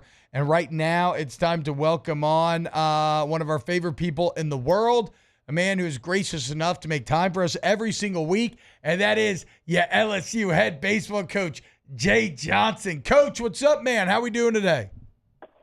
I'm doing great. I don't think anybody's been that fired up to talk to me in a long time. I appreciate that. Well, I've missed you, to be honest. I appreciate that. We've had some very good memories doing this weekly. And then even last year was awesome, man. You know, like the team itself, you stayed the course. You answered all of our questions every single week and found a way to figure that thing out and finish really, really strong. And let's start with kind of the offseason, because I cannot fathom how much work, knowing how obsessive you are, how much work you put into creating this team, right? That feels like an entire couple of jobs in and of itself. So it's kind of crazy to think, okay, so much work has been done up to this point, and now the season actually begins. Is that a little like odd to wrap your head around? Yes and no. I just try to take things as they come, and it's a new time. And when you think about why we had to put all of it together and how much of it was really because of good things. I mean, I think we've moved 23 players onto professional baseball in the last 2 years. Damn. And that has to be at the top. And a couple SEC records in there of number of draft picks for 1 year in 23, number of pitchers drafted last year. And so inevitably there was going to come a year where there was a lot of turnover. We had a few guys decide that what this wasn't for them as well. So the high school deal was like a 3-year effort. I mean, to be honest, it was this group we started recruiting right when I got here, which is a few summers ago. Feel great about those guys. And then when you look up with all the, attrition due to professional baseball, that we had some work to do. And so there's a little heavier lifting in the portal than we normally do, and feel good about where we landed. Now, it's, as you said, it's the reward for all that is let's go play. Let's go line it up and try to win every game of the 56-game playoff. Coach, when you have all these new pieces and you mentioned like high school guys and it's a great class, but also the transfer portal class, like in a good way, has this maybe been the most difficult to try to figure out where everybody was going to fit because there's been so many good players at different positions that multiple guys can play multiple positions as well? Yes and no.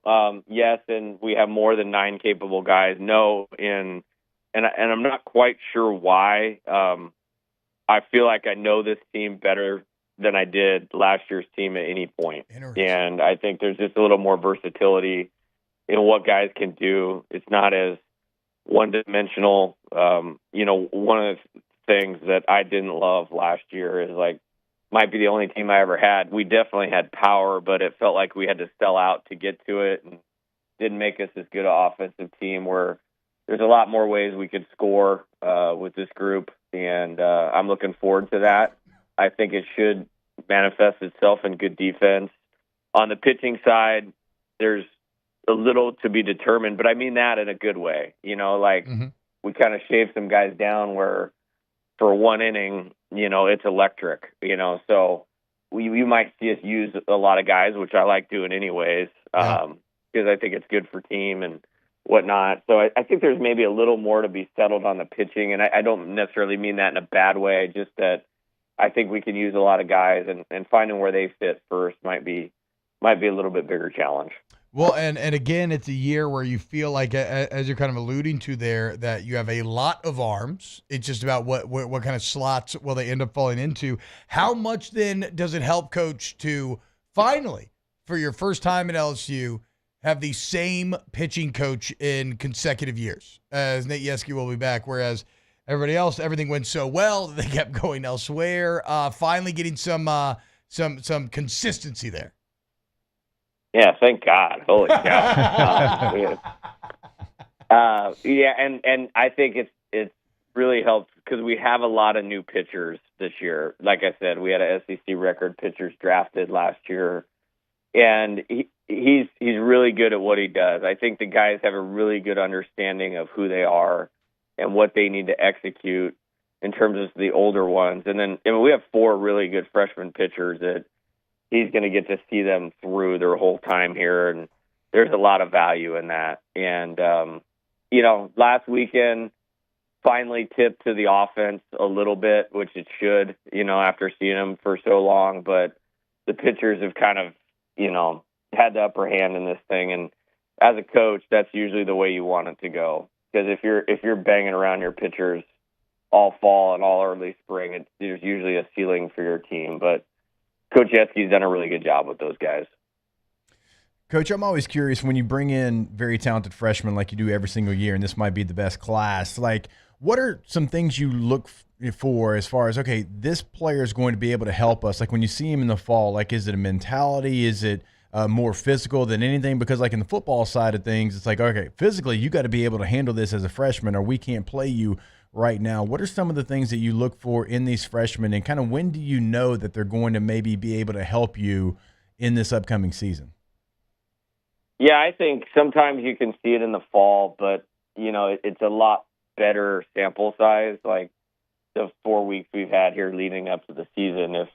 If they can sustain what you saw in the fall during this time and not lose that over a Christmas break, then you may know that you have something. And we definitely have a few that are going to help. Like I mentioned, there's 4 freshman pitchers that are going to get innings. The core group of position players, they may not all be in there right from the start, but it's a really good foundation of guys that I think are going to be great players here, and some are going to play and get some chances right away, and some are going to, be right in that kind of whatever I would call 10 to 15 group on the position player unit. But if someone goes down, I think they can step in and contribute. So it's a good group, and glad they chose LSU because they all had a lot of options. And of course, with baseball, not just other college options, but literal professional options as well. Well, I was thinking about that the other day, Coach. Something that you've talked about really since day one here has been kind of the evolution of the college recruiting pitch and getting guys to choose to come to college. Have you noticed as investment increases around the SEC, around the ACC? I mean, we always talk about football being a super league sport. It definitely feels that way in baseball right now, especially. Have you noticed maybe just through looking around that players are more and more taking their talents to the college game now? I would say no, but I don't have any numbers to back that up, and I'll just tell you why. Because, I mean, we lost 4 high school guys in the draft last year. So, I mean, it's like I don't ever think about them because they're irrelevant at this point in time as far as LSU and what we're doing. But I still think the top guys are going to go. What I will tell you that the change has been, though, is definitely more seniors come back because there's just not as many spots to put them in college in professional baseball with the contraction of the Major League Draft and contraction of the minor leagues. And so it's made our league in particular, a really, really old league. Like you look at like Chris Stanfield, I mean, that guy has 2 full years of SEC at bats. Danny Dickinson has 600 college at bats. Luis Hernandez has 800 college at bats. So there's just older guys sticking around, and that's what I notice is the biggest change. Coach, so opening day, a couple of days away. Everybody's so excited. Everybody's so excited. As the head coach, do you have any opening day superstitions, or can you maybe describe the emotions of what it's like when you step out on that field for the first time, the beginning of a new season? Yeah, your heartbeat is definitely going, and it's always exciting. I think I try to take like a pretty measured approach to it. Like you get to like 10 days ago, and your team always is just ready to play somebody else, like in their like emotional state. Where I'm sitting here going like, "Hey, hold on, like we got to get going. We got to keep working for like another week and a half." And so I try to stay there. And then opening day, and I heard this was actually from one of my competitors. I heard this a long time ago, like 10 years ago. And he's like, the problem with opening day is everybody's always trying to do too much, and so that's kind of become my message of like, look, as I say, guys, like trying to do too much, that's not a plan. Like this is really still about execution. And, one of my strengths is mindset, I think. And so this is the first test of trying to keep them in the right mindset. So I try to keep it at that, but it is exciting. And it's really exciting here because so many people are into it, and that's awesome. Coach, I mean, opening day and opening weekend certainly is something we're all looking forward to. But as you know, if we get 6 weeks down the road, there's going to be players that have probably stood up and stood tall that weren't really maybe there for opening day. And we were talking about this, I think it was on Monday, where like at the end of the year, Jake Brown and how he was playing, then Ashton Larson kind of coming out of nowhere and really solidifying a lot of things for you. Cade Anderson at the end of the year. How fun is that as a coach to be able to see guys emerge within a season, young players, and just, I don't want to say come out of nowhere because obviously you saw the talent. There's a reason they're at LSU, but whenever you call upon them, guys that we weren't talking about in the preseason end up being some of the best players. Yeah, it's great. And those are really good examples that you just mentioned. And it's hard to do that sometimes as a young player, in this program. But the good news is what it does show to me is it shows a lot of character, shows a lot of mental maturity. Can you stay with it when you're not necessarily just getting everything that you want? And in my opinion, we probably have 12 players in terms of how they played deserve to be in the opening day lineup as a position player. And you obviously can't do that. And so, there's guys that are going to have to lean on maybe some experience of that before and, fall into their best character and not fall away from, hey, I'm not getting what I want. But I think that's where communication is important. It's something that I try to live by. Like I met with every player yesterday for 5 minutes. So I had 40 meetings in a 5-hour period yesterday. And just try to line up hey, this is where we're starting on Friday. this is for Friday. Like, this is where you need to be ready for Friday. And things change, I mean, both of my teams at Arizona that, went to Omaha, it didn't look the same at the end as it did at the beginning. And, I always give the story here, of 23. We opened at Texas A&M. We won 2 out of 3 in SEC play.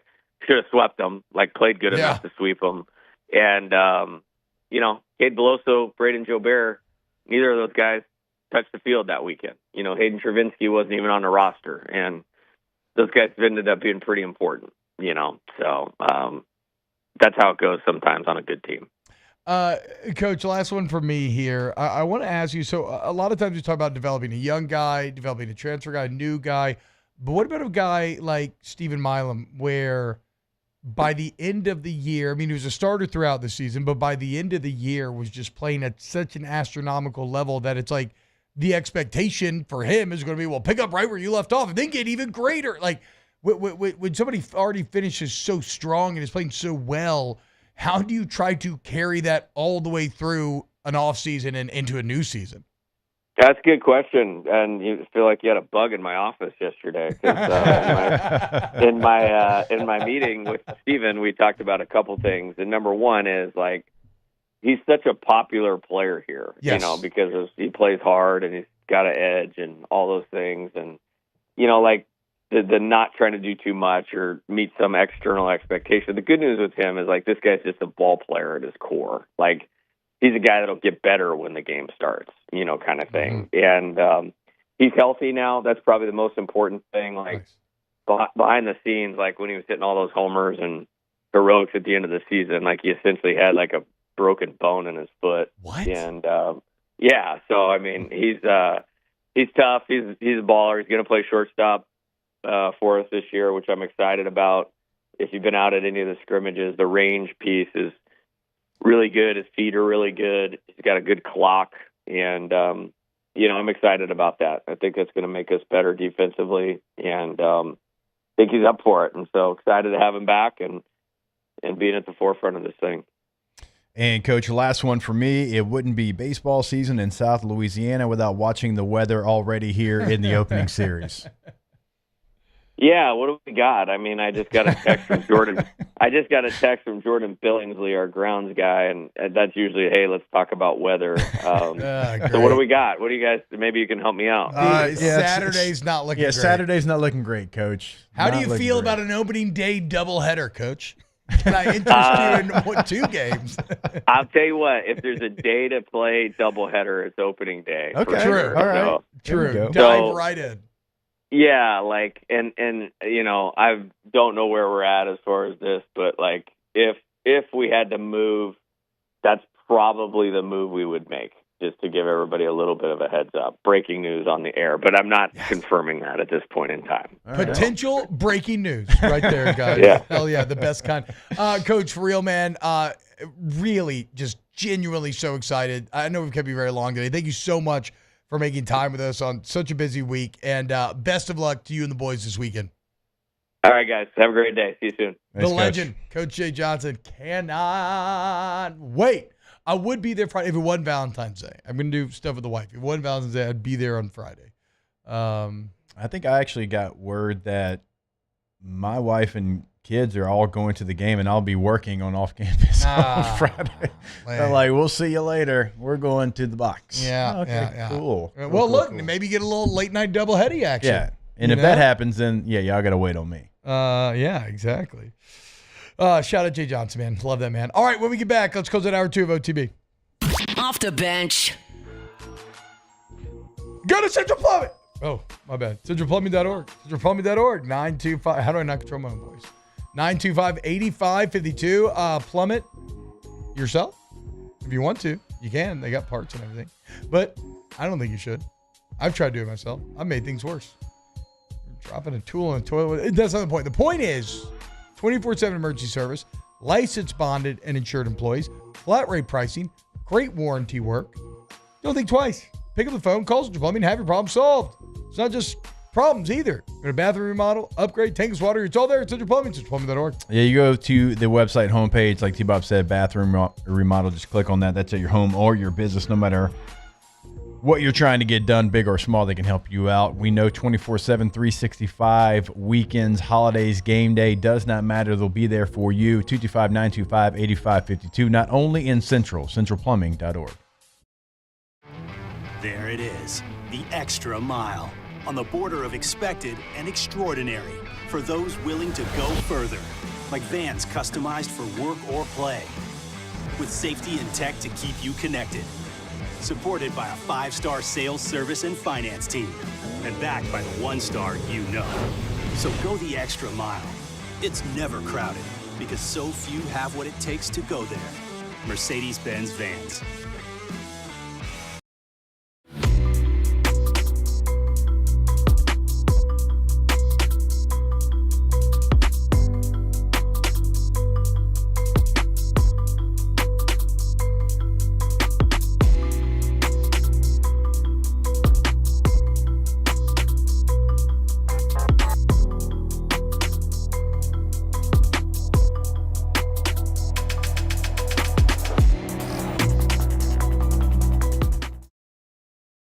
At Bayou Automotive, we believe in a sales process that puts you first. We want you to experience an easy purchase with clear pricing and great service. Let Bayou Ford and Bayou Chrysler Dodge Jeep Ram be your trusted partners in finding your perfect vehicle. The crew at Bayou Automotive is going to do right by you.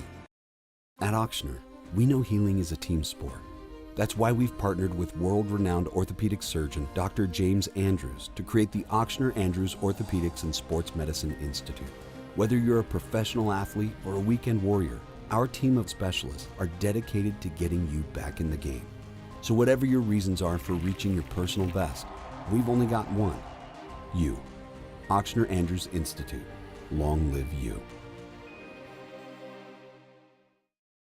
Gulf Coast Office Products is a nationally recognized Savin office equipment dealer based right here in Louisiana. Over 100 employees strong, Gulf Coast has the boots on the ground to support all vertical markets from education, engineering, legal, and finance. With the latest in office technology from desktop to production segment units, Gulf Coast and Savin have the perfect fit for you. Call 225-756-2644. That's 756-2644 for Gulf Coast Office Products. The Windsor Senior Living Community in Mandeville, Louisiana is a beautiful, vibrant apartment community geared towards seniors. They are nestled right in the heart of Mandeville, where seniors live a more carefree lifestyle in spacious apartments with the peace of mind that comes from having a little extra help. Call the Windsor at 985-624-8040 to schedule a lunch and tour. Come see how the Windsor can be your passport to peace of mind. Jerry and Benny Payne began Central Plumbing Company out of their driveway in Tanglewood subdivision. 50 years later and 4 generations down the road.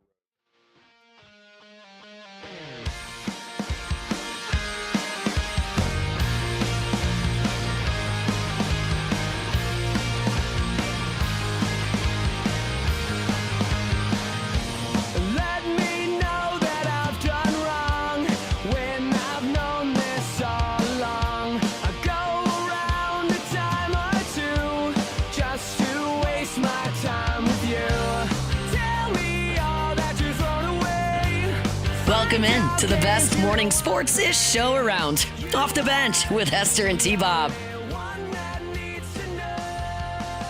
What's up, y'all? Welcome back to OTB. Closing up hour number 2 here on this Wednesday morning. And what feels like an ad-lib. Did y'all see John Rocker almost fight Patrick Mahomes Sr. on Bourbon Street? Yeah. What the hell? John Rocker is still a large human. Bro. Yeah. Like, I was like, whoa. That dude, not only did he not quit the juice, he was like, oh, no, I'm going all in on the steroid. Oh, you can't drug test me anymore? I am going all in on this thing. John Rocker looks like the personification of Lafayette to me. John Rocker has been in the headlines lately. His haircut's not bad enough for the Lafayette vibe, though. Man, look, I mean, he's pretty big. He was talking that ish. Because what he said? He said something like, dude can't take a joke or something. Rocker, definitely skipping leg day a little bit, though, Johnny. You know, you're looking a little top heavy there. Here's the question, though. So Tay thinks that John Rocker would just smash Pat Mahomes would Sr. beat his ass, too, bub. I mean, he's bigger, but I've seen show ponies, you know? It's a little bit of show muscle, dude. Pat's got a little more street edge to him. Pat's also doing the fake holdback thing, though, where his guys are pulling him back, even though he was kind of like already walking away. That's a bad sign. Rocker has no ass. So? Patrick Mahomes Sr. is a menace to society. That's what I'm saying, dude. I mean, be careful. Be careful who you're messing with, Johnny. I don't know. John Rocker's pretty thrown off, too. Yeah. John Rocker's off his rocker. Yeah, I don't think this is particularly close. Yeah, but can he fight, or does he have delusional confidence? That's what I don't know. But Patrick Mahomes Sr. just like flinched at him, and Rocker didn't move. Well, wait. Not only does he flinch at him, watch. Mahomes Sr. waits until there's somebody in between him to flinch at him. Watch. Where I don't see a flinch yet. He's coming. No, look, it's coming. He's waiting until there's somebody in between. Somebody's also holding back Rocker.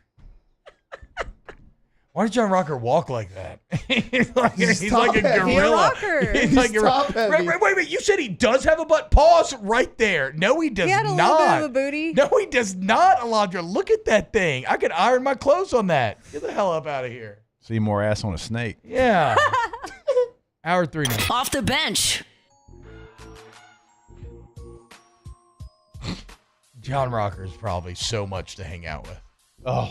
Like fun maybe in the for a little bit, but then like always starting to talk trash, like always starting to start stuff. Makes jokes to make everybody a little uncomfortable. Like, John, I don't think that's a little, I don't know. Coming from you, that's crazy. You know who never makes you uncomfortable? K2Z window coverings. KTOZblinds.com, where Brandon Barton's going to come into your home, and in a few minutes, you're going to take advantage of his 10,000 hours, his 3 decades of building this business from the ground up. Pounding the pavement, Swequity, baby. He's going to use all of that knowledge, though, to tell you exactly how your home interacts with the sun, what your options are aesthetically, functionally, take your home to the next level. Maybe it's some drop-down exterior shading for an outdoor kitchen. Maybe it's right drapes. Look, the bottom line, you want to keep your house cool, get the glare off the TV, make your house look together, tie it all together. Any price point. Okay, K2ZBlinds.com. At Bayou Automotive, we believe in a sales process that puts you first. We want you to experience an easy purchase with clear pricing and great service. Let Bayou Ford and Bayou Chrysler Dodge Jeep Ram be your trusted partners in finding your perfect vehicle. The crew at Bayou Automotive is going to do right by you.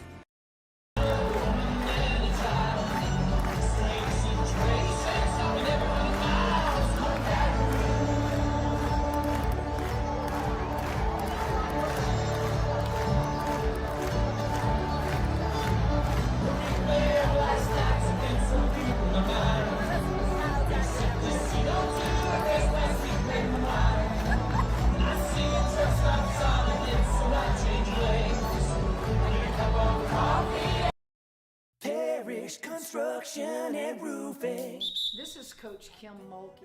Go to parishbuilt.com for all of your roofing needs.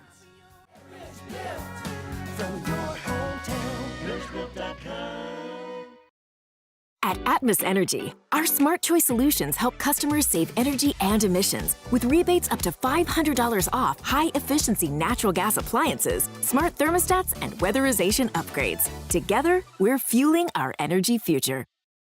At Auctioner, we know healing is a team sport. That's why we've partnered with world-renowned orthopedic surgeon Dr. James Andrews to create the Auctioner Andrews Orthopedics and Sports Medicine Institute. Whether you're a professional athlete or a weekend warrior, our team of specialists are dedicated to getting you back in the game. So whatever your reasons are for reaching your personal best, we've only got one. You. Auctioner Andrews Institute. Long live you. There it is, the extra mile, on the border of expected and extraordinary, for those willing to go further, like vans customized for work or play, with safety and tech to keep you connected, supported by a 5-star sales, service, and finance team, and backed by the 1-star you know.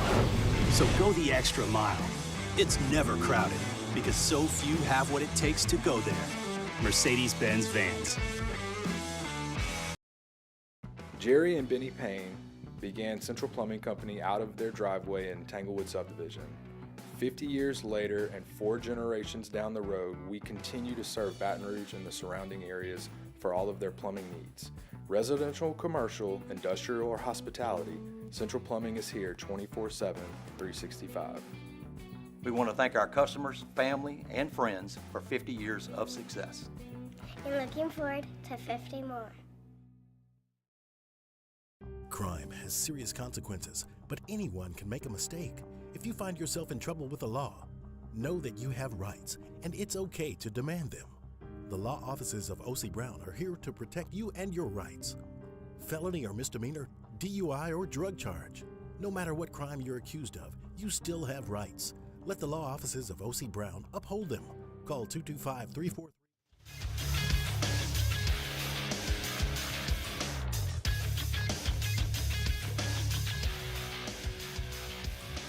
Good morning. It's 9 a.m. here on Wednesday, February 12th. Today in Baton Rouge, you can expect rainy skies with a high of 80 in hour 3 of today's show. We'll have our NFL story of the day. We'll close things out with Ask the Bench, and we may talk some college football as well. If you missed hours 1 or 2 of the show, you can catch it in the on-demand section at 1045ESPN.com. You can also follow us on Twitter or Instagram at OTB_ESPN, and watch us on YouTube at the 1045 ESPN channel. Hour number 3 of Off the Bench, live from the Mercedes-Benz Baton Rouge studios, starts now. Let's go, baby, let's go! All-Star Toyota presents Off the Bench with Jacob Hester and T-Bob Hebert. Yeah! Off the Bench with Jacob Hester and T-Bob Hebert. Yeah, they said I gotta come off the bench. Now, here's Jacob Hester and T-Bob Hebert.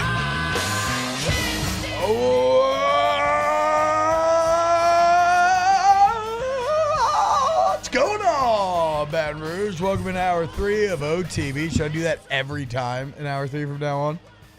I don't think so. So we didn't get to play that video with sound, but I just remembered my favorite part of the sound. There's cursions. We're going to play it, but my favorite is when in the background you can hear somebody incredulous be like, is that Johnny Rocca?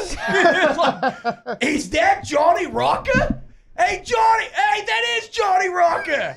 Johnny! It's like, as him and Pat Mahomes. Which, to be fair, is the exact right reaction when you see John Rocker emerge out of your past. You probably haven't thought about him in 20 years, and here he is ready to fight Pat Mahomes Sr. on Bourbon Street. Is that Johnny Rocca? Oh, my God, it is. Johnny! John, can I get a pic? Yeah. That is what he ended up saying. I wonder if I'd recognize John Rocker on the street. I wouldn't. I think now I would. But now I don't think I would. I wonder if I would have in the run-up I think to I it. would have been like, that guy looks like very familiar. Very familiar. But I don't think also, I'd put 2 and 2 together. He does look like 1,000 other guys that I've seen. What you call it? You've heard the saying. Kevin Hart used to make the joke. You're snap your fingers famous, meaning like you're like, what's that guy's name? That's John Rocker. He's snap your fingers joke, famous. Actually, there's a million guys like that out there in movies where you're like, oh, he's in that movie, isn't that? And you're like, well, what movie? You're like, well, and then you can't find it. Yeah. But then you're like, you look up his IMDb, and sure enough, he's in a million things. Nookie says he looks much bigger now. Does Johnny? Yeah. He looks like Johnny Bravo grown up. He's big as a player too, though. He's probably a little thicker in the bottom when he was a player as well, for sure, to be pushing off the mound and whatnot. He does actually have major Johnny Bravo energy. Maybe not as sweethearted as Johnny Bravo. Was Johnny Bravo a pervert? Absolutely. Is it an insanely funny children's television show to be like, hey, let's have this kind of jack dude in his 30s who's living at home with his mom and is just really horny. That's going to be the cartoon. Like, yeah, that's an interesting pitch, but it was very funny. But Johnny still had a heart of gold. At the end of the day, he's just a bit of a doofus. He went about everything the wrong way, but he probably had good intentions. Yes. Like John Rocker does not. No. Is that Johnny Rocca? But Johnny Bravo's just a doofus. He's a great guy. But, been bit out of pocket, but you know it comes from a sincere place. You're kind of like, I'm sorry, guys. This is Johnny. You know, he's a good dude. He loves it. That's me with you. Yeah, see, it comes from a sincere place. He means well. He means well. That's what I'm saying. That's what I'm saying. Does he? Shut up, Taylor. You sicken me. Every time I look at you, it makes me want to quit the show. Stop looking at me right now. You make me physically ill. I feel nauseous the longer we hold this eye contact. I feel like I'm going to get the flu just by sitting next to you. And Jake has the flu, and I don't even feel that way about him. I don't think I do. I don't think Jake has the flu, to be fair. I don't think so either. I think his body's just exhausted. Okay, guys, we got a few things we could talk about here. Do you want to hear about Texas Tech? I swear to God, the Texas Tech thing's more interesting than you think. Okay. Get your guns up. Okay. Wreck 'em? Is that right? Is it Wreckham? Yeah, wreck 'em. Okay, Wreckham. Then get your guns up. Wreck 'em. Hell yeah. Both. Something about tortillas? They throw tortillas they on do. the field They do or something throw like that. tortillas Yeah. on the field on game day. for like a big win for sure. Yeah. Tortillas, as they say in LP. Okay, so we can do They probably say ESPN's that in Lubbock, too. We can do ESPN's Way Too Early All-American 25. You can't say tortillas in Lubbock, can you? I mean, it's West Texas. Yeah, which you mean Very, very, very west. Very, what are those things called? Tumbleweeds. Tumbleweeds Even everywhere. though it does feel very, very west, like you still got a long way to go to Yeah. get to New Mexico. Yeah. So we can do ESPN's Way Too Early All-Americans for 2025. We can do, I've got a Colorado story. We've got a Texas Tech story. Give us the Tech story. Okay, give us a Texas Tech story. All right. So we all know that LSU absolutely cleaned up in the transfer portal, right? Mm-hmm. 8 of the top 100, all that sort of stuff. That puts them as number 1 in the, sorry, let me find my Texas Tech story. Where did I, here it is. Give me the. Here it is. Give me the other story. So that puts LSU as the number 1 transfer portal class in the entire country. Of course it is. Well, who's number 2? Tech. Bet you guessed. They're Texas Tech Red Raiders. How about this? That is interesting. Their plans originally were to spend about $5 million in the portal and sign 10 players. As it opened up, though, and by the way, Tech has that oil money. Remember, already when NIL was announced, they were one of the first to have a flat fee for all their players. I think everybody got like $50K for being on scholarship. Yeah. They have a billionaire. Remember, we went through college football's billionaire boosters and how important it is to have one. They got Cody Campbell. They have put $240 million into building new facilities and renovating the stadiums. They have a top of the art, state of the art, top of the line football ops building now. And so basically they try to use all of this to really go hard and pitch hard during the portal, and they just started to get hot, and they went on a bit of a heater.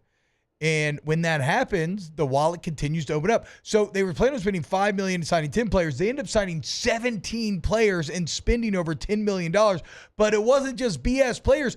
LSU got 8 of the top 100. Texas Tech got 7 of the top 75. And it's not hard to see why they ended up going so all in, because, Jake, right now, when you look at the Big 12, the path to the playoff is wide open.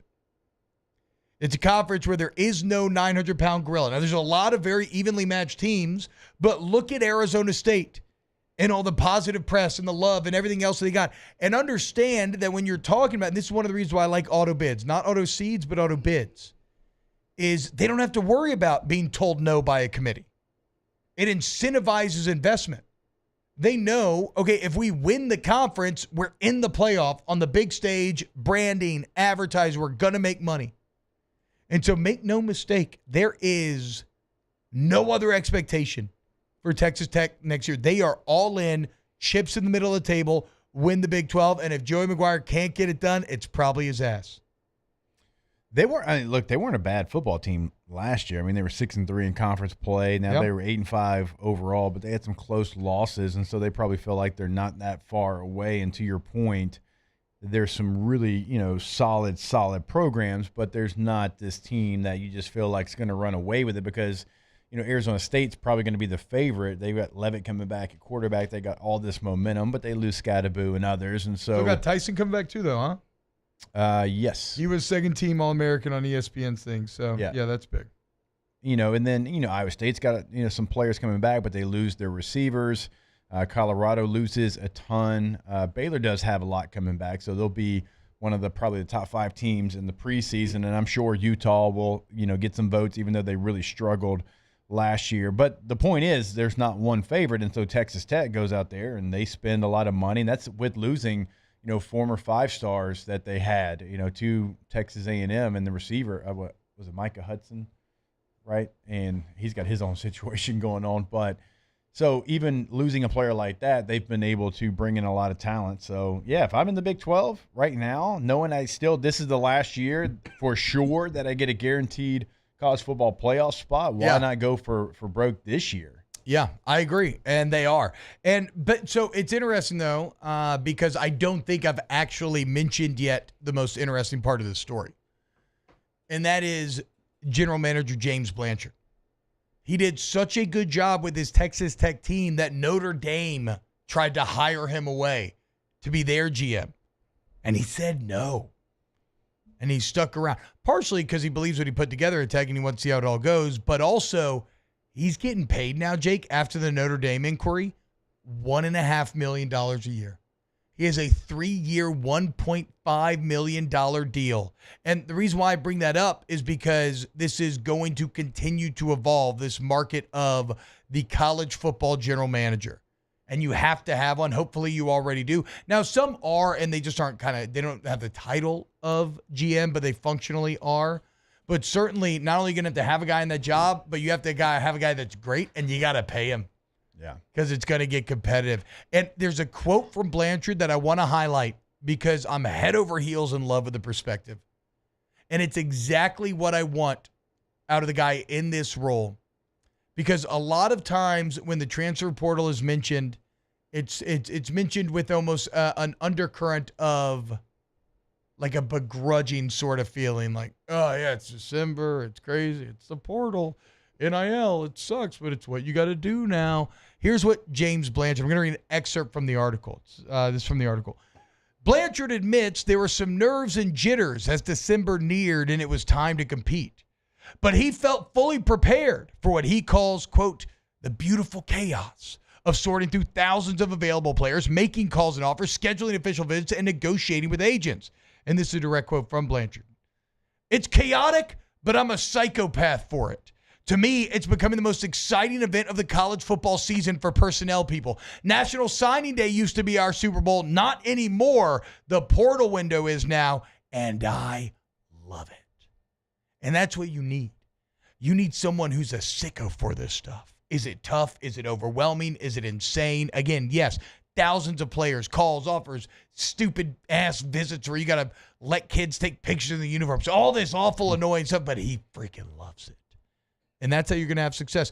I want someone who is not fighting against the tide, but riding that wave and embracing it fully. And that's what James Blanchard's doing at Tech. And we'll see if it works out or not. But $1.5 million a year to be the GM at Texas Tech. Pretty unbelievable, man. I mean, I remember how big of a deal it was whenever coordinators started to get over $1 million. It wasn't that long ago. Not that long ago. I mean, you need these guys. I mean, you need them now with the game being as professional as it's ever been before, roster management. And so down at the Super Bowl last week, we had Mike Loxley co-host with us for an hour, head coach in Maryland. And just hearing him talk about, day in and day out, just the roster management portion of it to what it is now. He's like, you have to have multiple guys. Like, you got to have the guy, then he's got to have 2 guys under him. Mm-hmm. He said, because it is just all over the place. And then, once it changes here coming up with revenue sharing, like I don't know that it slows it down enough to not have that guy. I still think you absolutely have to have that person in place. And so you're going to see guys make $1.5 million, $2 million, I'm sure, coming up here. It's just going to continue to rise as the importance of a GM continues to be there for college athletics. Who's LSU's GM technically right now? Is it Austin Thomas? Yeah. Does he have the actual GM title? I believe so. Okay. It's interesting because a lot of his work's being kind of done in the shadows there. We don't give Austin enough credit for the work in putting this transfer portal class together. Really, this roster together, which is very strong right now. Also, what did JR just get bumped up to the other day? Former LSU Tiger Brandon Harris is the GM for Texas. Texas. I know that. Yeah, I know that. And that He's feels like obviously the done a ultimate fantastic betrayal. job. Yeah. Well, at least he's getting paid by Texas. I mean, he didn't even Alondra, finish unlike you. at LSU either, though. He Yeah, that's true. Didn't went he go to to North Carolina? North Carolina, Yeah. yeah. It is. I mean, every program, like every single program, has now. That's what it general was. manager. Yeah. And then J.R. Belton just got promoted to director of football operations at LSU, who J.R. does an excellent job on multiple fronts for this football program. He's been one of the real risers of the Brian Kelly era thus far. No, Harris is not a traitor, guys. If you're getting paid to be Texas, I mean, it's a great job. That's fair, yeah. If you're trying to make it in the football personnel department, that's a really big time job to have. It's impressive. Had some success, obviously, there too. Yeah. Yeah, that's what I'm saying. Been doing really good at it. Yeah, JR's director of football operations. Yeah. Shout out. That's what I'm saying. Got the upgrade a couple weeks ago. Austin's official title is Senior Associate Athletic Director of Football Administration. See, so interesting. So we don't have see. Not a traditional GM. That's what he was referred to as, like, the first time he was here. I remember he that. was here, Yes, and then I he remember left. that. He got offered a ton of money from other places. It's kind of a similar role. It's just a different title. No, I agree. But like that needs to be codified eventually. Yeah. Everybody needs to have, like, does an actual GM make it? I mean, just copy the NFL. It is what it is. That's what you're doing anyway, functionally. I mean, some of these titles are, like, when you say them, you're like, oh, really? But, like, Sherman Wilson, who director of player retention. Gotta have it. Yeah, I mean, he needs to fall under the GM purview, but yeah, like in that hierarchy. But yeah, gotta have it. It's a whole job thinking about, okay, like trying to pitch guys. What's our pitch going to be? How do we convince him to stay? It's crazy. Brandon Harris was selling BMWs. I didn't know that. Selling BMWs, Texas GM. Hell yeah. Shout out Brandon Harris. All right. When we get back here on Off the Bench, we got more stories to get to. We'll get to our Tay-Tay NFL story of the day. Keep it locked. OTB. Off the Bench. Go to All-Star Toyota at BatonRouge.com. Go to the website right there, okay? And you're going to have a box pop up where you can search the inventory by keyword, by make and model, by budget, and find exactly what you're looking for, man. We also got some great deals going down in the 2025s now that they are here. Explore a hybrid option as well. That's my personal favorite, as you don't have to sit there and like charge your car, but you still save a ton of money on gas. My new CNFs. You want a 2025 Tundra SR5? How about 2.99% APR financing for 72 months? Go to All-Star Toyota, Baton Rouge. Today. Yeah, when you go to the website, remember you can buy new, you can lease, you can rent, and everything is available. Multiple trucks, multiple midsize SUVs, full-size SUV, van. I mean, they have it all for you. And if you're looking to rent for Mardi Gras coming up, you're going to have a big break from school, going on a trip, you can do it today at All-Star Toyota of BatonRouge.com. There it is, the extra mile, on the border of expected and extraordinary, for those willing to go further, like vans customized for work or play, with safety and tech to keep you connected, supported by a 5-star sales, service, and finance team, and backed by the 1-star you know. So go the extra mile. It's never crowded, because so few have what it takes to go there. Mercedes-Benz Vans.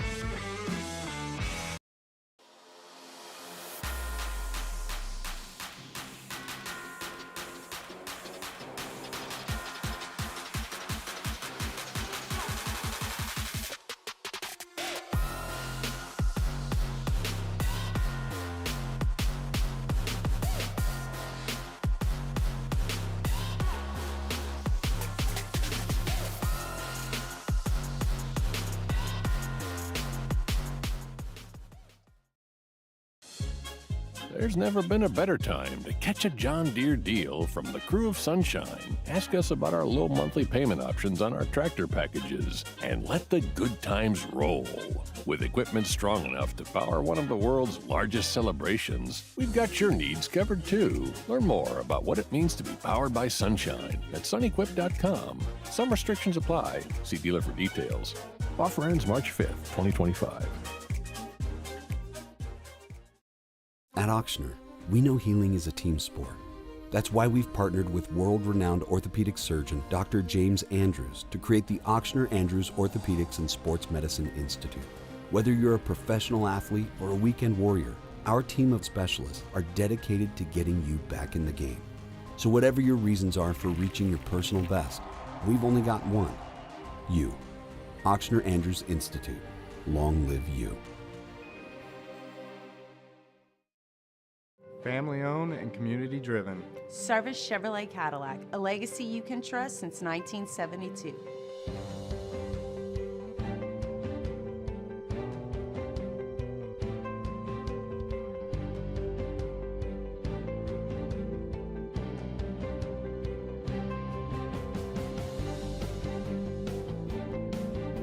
Service Chevrolet Cadillac, our family serving your family. For over 50 years. Crime has serious consequences, but anyone can make a mistake. If you find yourself in trouble with the law, know that you have rights, and it's okay to demand them. The law offices of O.C. Brown are here to protect you and your rights. Felony or misdemeanor, DUI or drug charge. No matter what crime you're accused of, you still have rights. Let the law offices of O.C. Brown uphold them. Call 225-343-1111.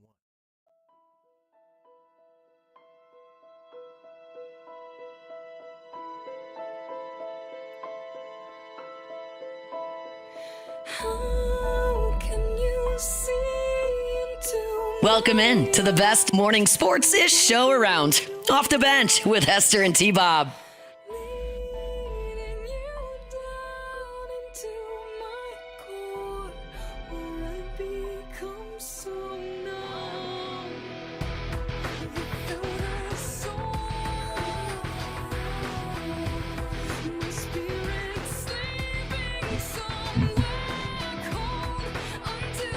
This makes me want to do some early 2000s hacking. Getting ready for the big job, the big heist. Maybe now we're into the heist.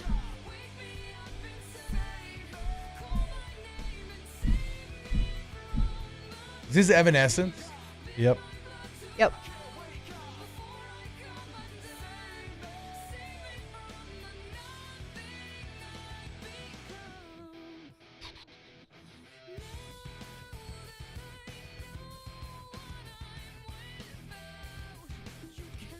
Welcome back to Off the Bench, guys. I want to remind you about our friends over there at Boudreaux's Electrical. Dude singing Wake Me Up's from Covington? No way. Is this on the Daredevil soundtrack? This absolutely is on the Ben Affleck Daredevil soundtrack. Has to be. Blinded, I can't see because I lost my sight in toxic ways. Go to Boudreaux's Electrical if you want a home generator. Generac, one of the top Generac dealers in the entire state. We're going to remind you guys, too, as well, when you're talking about the people that sell generators, a lot of these other companies have been bought up by private equity, national interest. They don't give a damn about you. Not the case of Boudreaux's, where for 40 years we've been a family-run business, customer first. It's at the core of everything that we do. So if you need to have trust that your lights are going to stay on for you and your family when you need them, and you need to have trust that your systems are going to be good to go when you need them, Boudreaux stays on top of it with 24/7 monitoring, making sure there is never an issue. Go to Boudreaux's Electrical, boudreauxelectrical.com. I mean, hell, it's Boudreaux's, guys. Come on. What are we doing?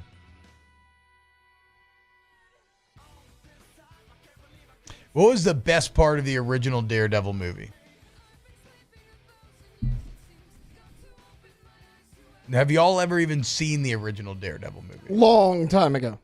I haven't. The answer we were looking for was Colin Farrell as Bullseye. He was good. He was really kind of the only good part of that movie. Are they bringing back the Daredevil TV show? Yeah, Daredevil Reborn. I thought that first season was really good. They had like the super extended fight scenes and everything. That's good. That hallway fight scene from like one of the first episodes was really sick. It's one of the few, like the Punisher and Daredevil were good. Iron Fist was not great. I didn't love when they gave him the actual Daredevil suit though. I kind of liked him more when he was just like running around with the bandana on. But we'll see.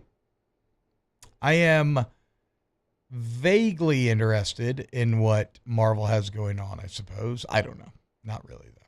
Not as much anymore. I want to see that new Superman movie. Anyway, all right, guys, let's dive into a Tay-Tay NFL story of the day. It's time for Tay-Tay's NFL story of the day. Your daily dose of NFL news from Taylor Sharp. All right, Tay-Tay, are you ready to master take? Take us away. So yesterday, my favorite NFL quarterback, Dak Prescott, was doing his annual charity event, so shout out to him, but that's not why he made headlines. At the event, he was asked about his thoughts of the Philadelphia Eagles winning the Super Bowl because they are the Dallas Cowboys' biggest rivals. Here was Dak Prescott's response. I feel like we've competed with the Eagles and we've beat them for the most part when we've played them.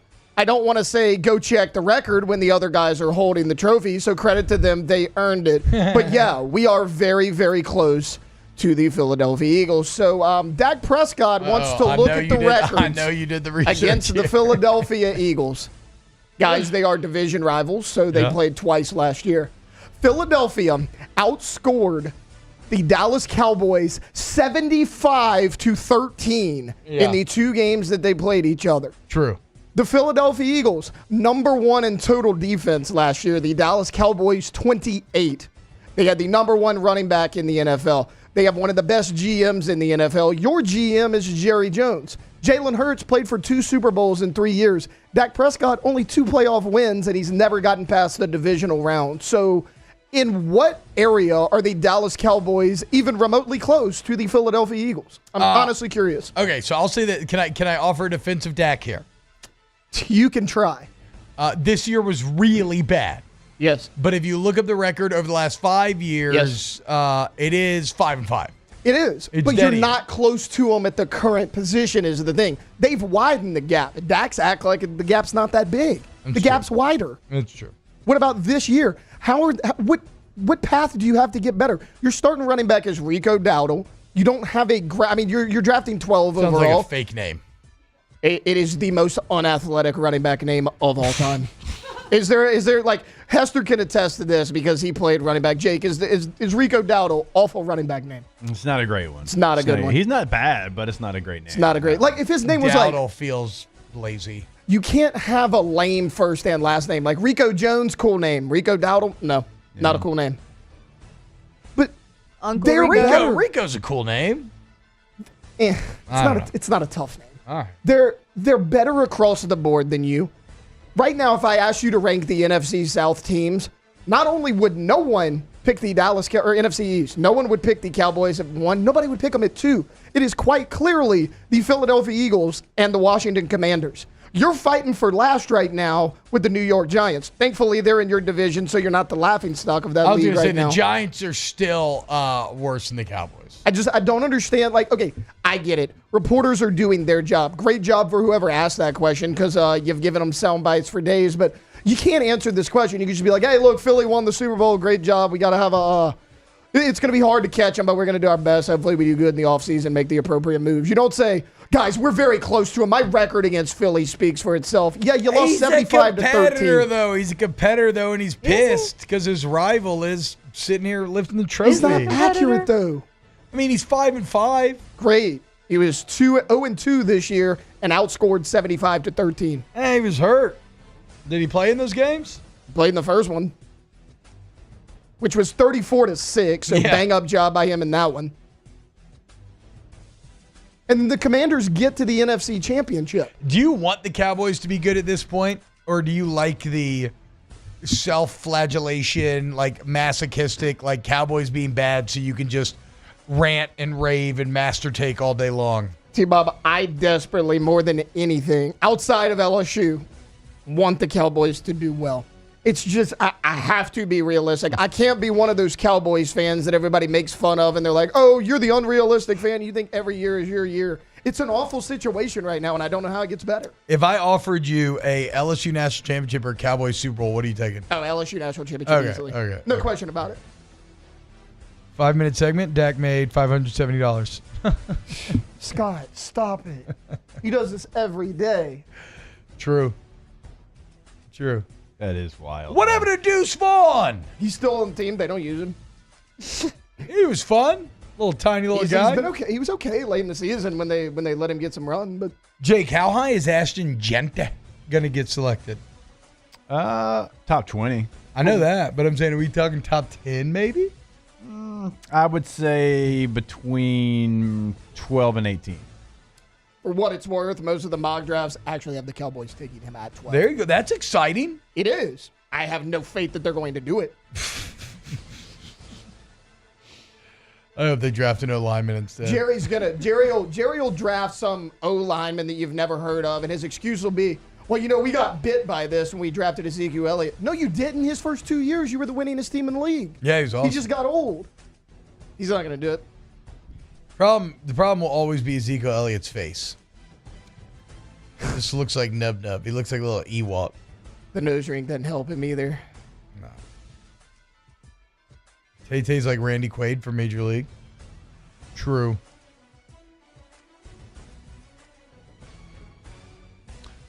You know what, though? That heckling helped Rick Vaughn ultimately.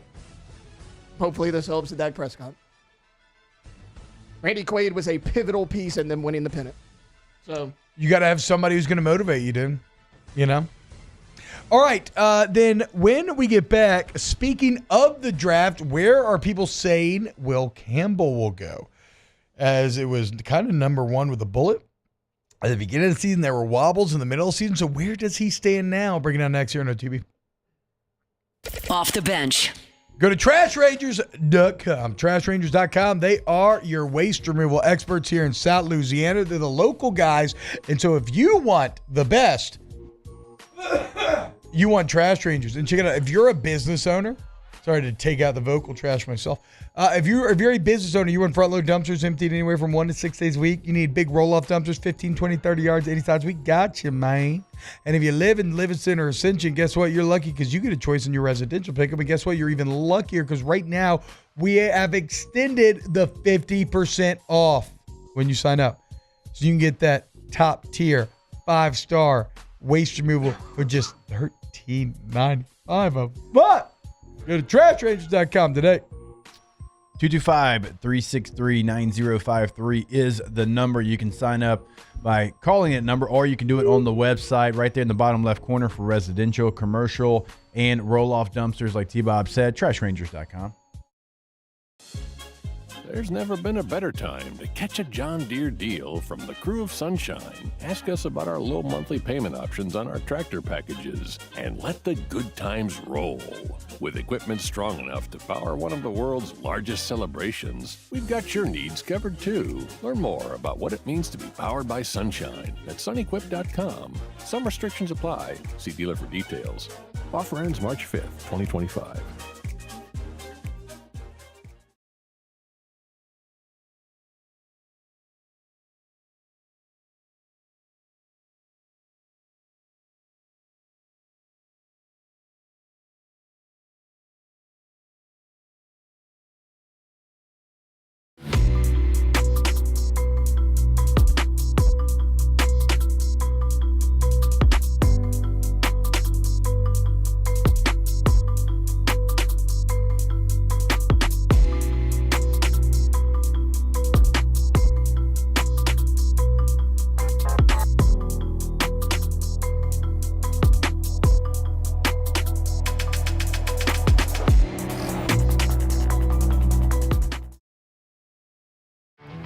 There it is, the extra mile, on the border of expected and extraordinary for those willing to go further, like vans customized for work or play, with safety and tech to keep you connected, supported by a 5-star sales, service, and finance team, and backed by the 1-star you know.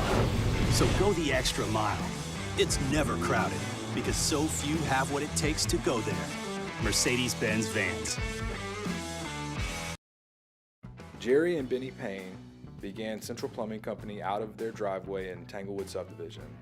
50 years later and 4 generations down the road, we continue to serve Baton Rouge and the surrounding areas for all of their plumbing needs. Residential, commercial, industrial, or hospitality, Central Plumbing is here 24/7, 365. We want to thank our customers, family, and friends for 50 years of success. And looking forward to 50 more. At Auctioner, we know healing is a team sport. That's why we've partnered with world-renowned orthopedic surgeon Dr. James Andrews to create the Auctioner Andrews Orthopedics and Sports Medicine Institute. Whether you're a professional athlete or a weekend warrior, our team of specialists are dedicated to getting you back in the game. So whatever your reasons are for reaching your personal best, we've only got one: you. Auctioner Andrews Institute. Long live you. At Atmos Energy, our smart choice solutions help customers save energy and emissions with rebates up to $500 off high-efficiency natural gas appliances.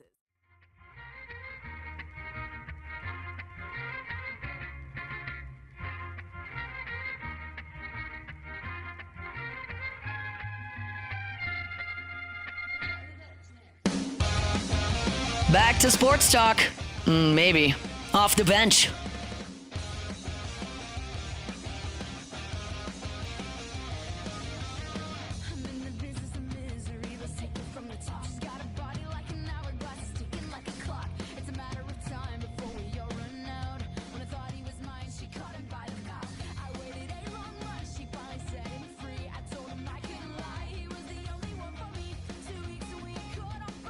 What in the world is this? You don't know Paramore? Oh, this is like very Evanescence, like, okay, yeah. This song reminds you of Saints Row 2. That was a crazy game. That was a massive hit. Actually, one of kind of the sneaky beloved games of that era, trying to be a GTA clone. They kind of made it into their own thing a bit. It's completely zany, off the wall, open world gang warfare. Alvin Marzwani, Alondra playing all my early college crushes this morning. I told you that's why we can talk to Alondra, even though she's a decade younger. She's an old soul. Uncultured, says Matt. That's fine. I grew up on this. This is nothing close to Evanescence, is it not? Maybe I'm wrong. No. Is this Daredevil? You don't think this is all like? I guess it's a little more poppy. Yeah, I guess so. Evanescence maybe a little more Linkin Park. Yeah. Esque. Yes.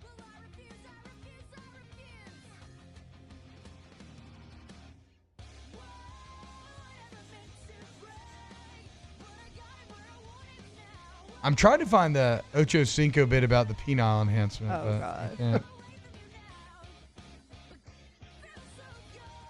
Can't find it. Or I did find it. Do we know if they curse in it? I would not. I don't know wouldn't if we suggest should. that we play that Yeah, we should. That's fine. You're probably right. Y'all probably right. I don't know that I take a chance on it. I It's would. very funny though. Just say what he said. No, because I can deliver like Ocho can. He said he ran out of. Ocho better chill out. He ran out of Right. pee-pee. James Harrison lurking around. Who again? I'm shocked. I always thought James Harrison was like 6'5". No, He's 6'1". He is just a tiny, but just like wide ball of muscle. That's what made him so difficult, though. Yeah, that makes sense because you couldn't get below him. Golly. Yeah. You're looking eye to eye with a wrecking ball. Low man wins, only this low man squats 800 pounds and benches 6. And is thrown off and has bad intentions. Yeah, not good. This man's Debo. Coming to snatch your grandma's chain, ho. Ho. Yeah. He feels like somebody that would call people ho.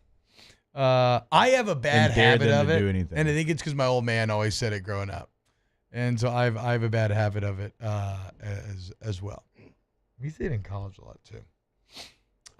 Will Campbell, is he back to be the top offensive lineman on the board? So, look, this is subject to change, as are all things with the draft. It seems to change by the day.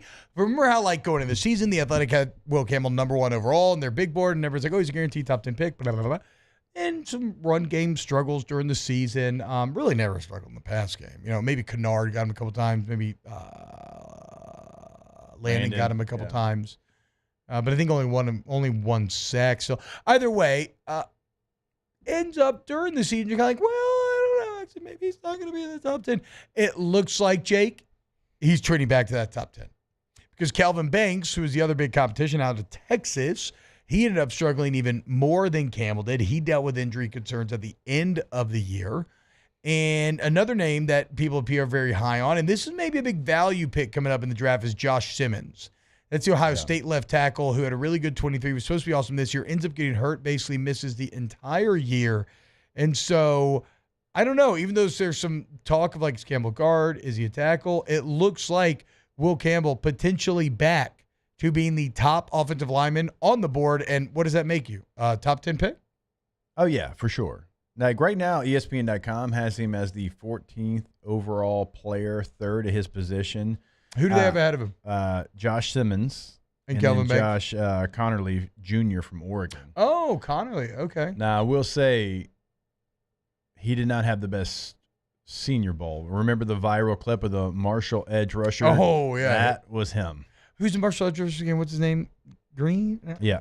Green? Mm-hmm. Yeah, he's a dog, though. Yeah, and he did that to a lot of people. So I wouldn't be too upset there, but because Mike Green is somebody that he's 6'4", 248, probably 6'3", but still, I didn't realize he was that big. I thought he was like more like 6'1", so like he went out there and measured really well for the Senior Bowl. But look, Will Campbell's somebody that we've seen do it at the highest level. If he ended up being the number one tackle, I would not be surprised. I think he's a top 15 pick regardless of how it plays out. I know there's some length concerns. I know there's some people that are Is that why they're saying guard? They don't think he's long enough? Yeah, they don't think he's long enough. Maybe you should call up Ocho. I never felt that, though. I never felt that Will Campbell's lacking in length. He's also a puncher. Like there's some tackles that like to try to use that length and try to get underneath your pads a little bit, but he's somebody that is a puncher. He doesn't try to do that. So I always felt like if you're somebody that is, not in the I lean on my arm length being the reason why, then. Well, I always laugh, Jake, speaking of that, because when I was a senior, I think it might have been, I was like maybe trying to get ready for the NFL. I can't remember exactly what the time was, but me and Will Blackwell did like a training session with Andrew Whitworth. Yeah. And his pass blocking technique is awesome, but not something I was capable of. Right. It was just like, it was him being like, yes, get wide and get this giant wingspan and then boom, like coming up underneath and grabbing. Yes. I got these short little arms and I can't do that. And you're a puncher. Try to punch. Right. Yeah. I was talking with Kyle Long about this, and Kyle's just like Whitworth. Like he could touch, every wall in this room at the same time. That's how he's built. And that's how he was. We were talking about Will Campbell. He's like, look, no, this guy is somebody that just shocks you with that initial punch, and then he gets into your pads. And so everybody does it a little bit different. Now, if he was trying to do the Whitworth technique, no, he doesn't have the arm length to do that. Yeah. But I would not have a concern about it. I mean, he went against the best of the best in college edge rushers, and he won like 98% of those battles probably. Yeah. Now, the run game stuff, yeah, we can have a conversation about that, but like if you're playing guard in the NFL, the run game stuff's only going to go up. I mean, you're talking about pulling on. I was going to say all that the becomes even more runs. important. Yeah, you better be better than that at that if you're going to try to play guard in the league. But good news for Campbell, as it appears still firmly first round, maybe top half of the first round. I'll be very intrigued to see who ends up drafted. Emory Jones might be a top 50 player as well. He had some big moments at the Senior Bowl, so excited to kind of see where he goes. Miles Frazier certainly played his way. He's certainly going to get drafted now after what he did. And maybe the biggest riser of any LSU player is Mason Taylor. Yeah. With some of these NFL draft guys that you talk with, because coming into it, it was going to be Tyler Warren from Penn State, Colston Loveland from Michigan, and then it was like a bunch of other people that were, I mean, Mason was probably like 9th or 10th coming into this process whenever he declared. Now he's all the way up to 3rd on ESPN.com. Let's go, tight end ranking. So bet on yourself. Had a huge week down in Mobile. Bet on yourself. All right. When we get back, let's do some Ask the Bench. Brought to you by Cold Scores Life is here. Touch of Blue Moonlight Skies. It's just sweet. Closing out the show next. Thanks for hanging around, guys. Off the bench.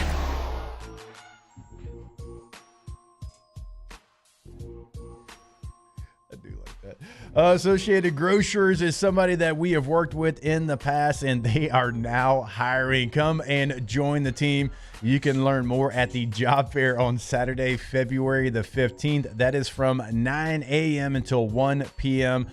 Visit agbr.com, click on Now Hiring, and start your career today. And they are hiring for all warehouse positions, including order selectors, warehouse associates, forklift operators, inventory accuracy clerks, and building maintenance personnel. And again, this is a job fair. It's going to be taking place coming up this Saturday, February the 15th, 9 a.m. until 1 p.m. And they're going to have great benefits for you, by the way, when you join that team. Weekly payroll, family environment, paid overtime for over 40 hours. All that can be found at agbr.com.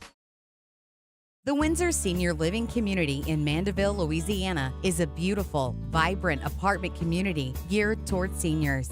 They are nestled right in the heart of Mandeville, where seniors live a more carefree lifestyle in spacious apartments with the peace of mind that comes from having a little extra help. Call the Windsor at 985-624-8040 to schedule a lunch and tour. Come see how the Windsor can be your passport to peace of mind. There's never been a better time to catch a John Deere deal from the crew of Sunshine. Ask us about our low monthly payment options on our tractor packages and let the good times roll. With equipment strong enough to power one of the world's largest celebrations, we've got your needs covered too. Learn more about what it means to be powered by Sunshine at sunequip.com. Some restrictions apply. See dealer for details. Offer ends March 5th, 2025. Family owned and community driven. Service Chevrolet Cadillac, a legacy you can trust since 1972.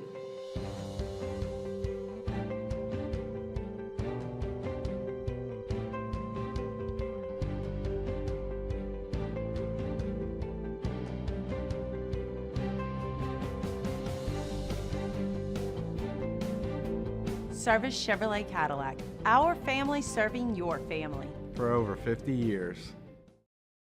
Crime has serious consequences, but anyone can make a mistake. If you find yourself in trouble with the law, know that you have rights, and it's okay to demand them. The law offices of O.C. Brown are here to protect you and your rights. Felony or misdemeanor, DUI or drug charge. No matter what crime you're accused of, you still have rights. Let the law offices of O.C. Brown uphold them. Call 225-343-1111. Your law firm for a lifetime. There it is, the extra mile, on the border of expected and extraordinary, for those willing to go further, like vans customized for work or play, with safety and tech to keep you connected, supported by a 5-star sales, service, and finance team, and backed by the 1-star you know. So go the extra mile. It's never crowded, because so few have what it takes to go there. Mercedes-Benz Vans. Jerry and Benny Payne began Central Plumbing Company out of their driveway in Tanglewood subdivision. 50 years later and 4 generations down the road, we continue to serve Baton Rouge and the surrounding areas for all of their plumbing needs. Residential, commercial, industrial, or hospitality, Central Plumbing is here 24/7, 365. We want to thank our customers, family, and friends for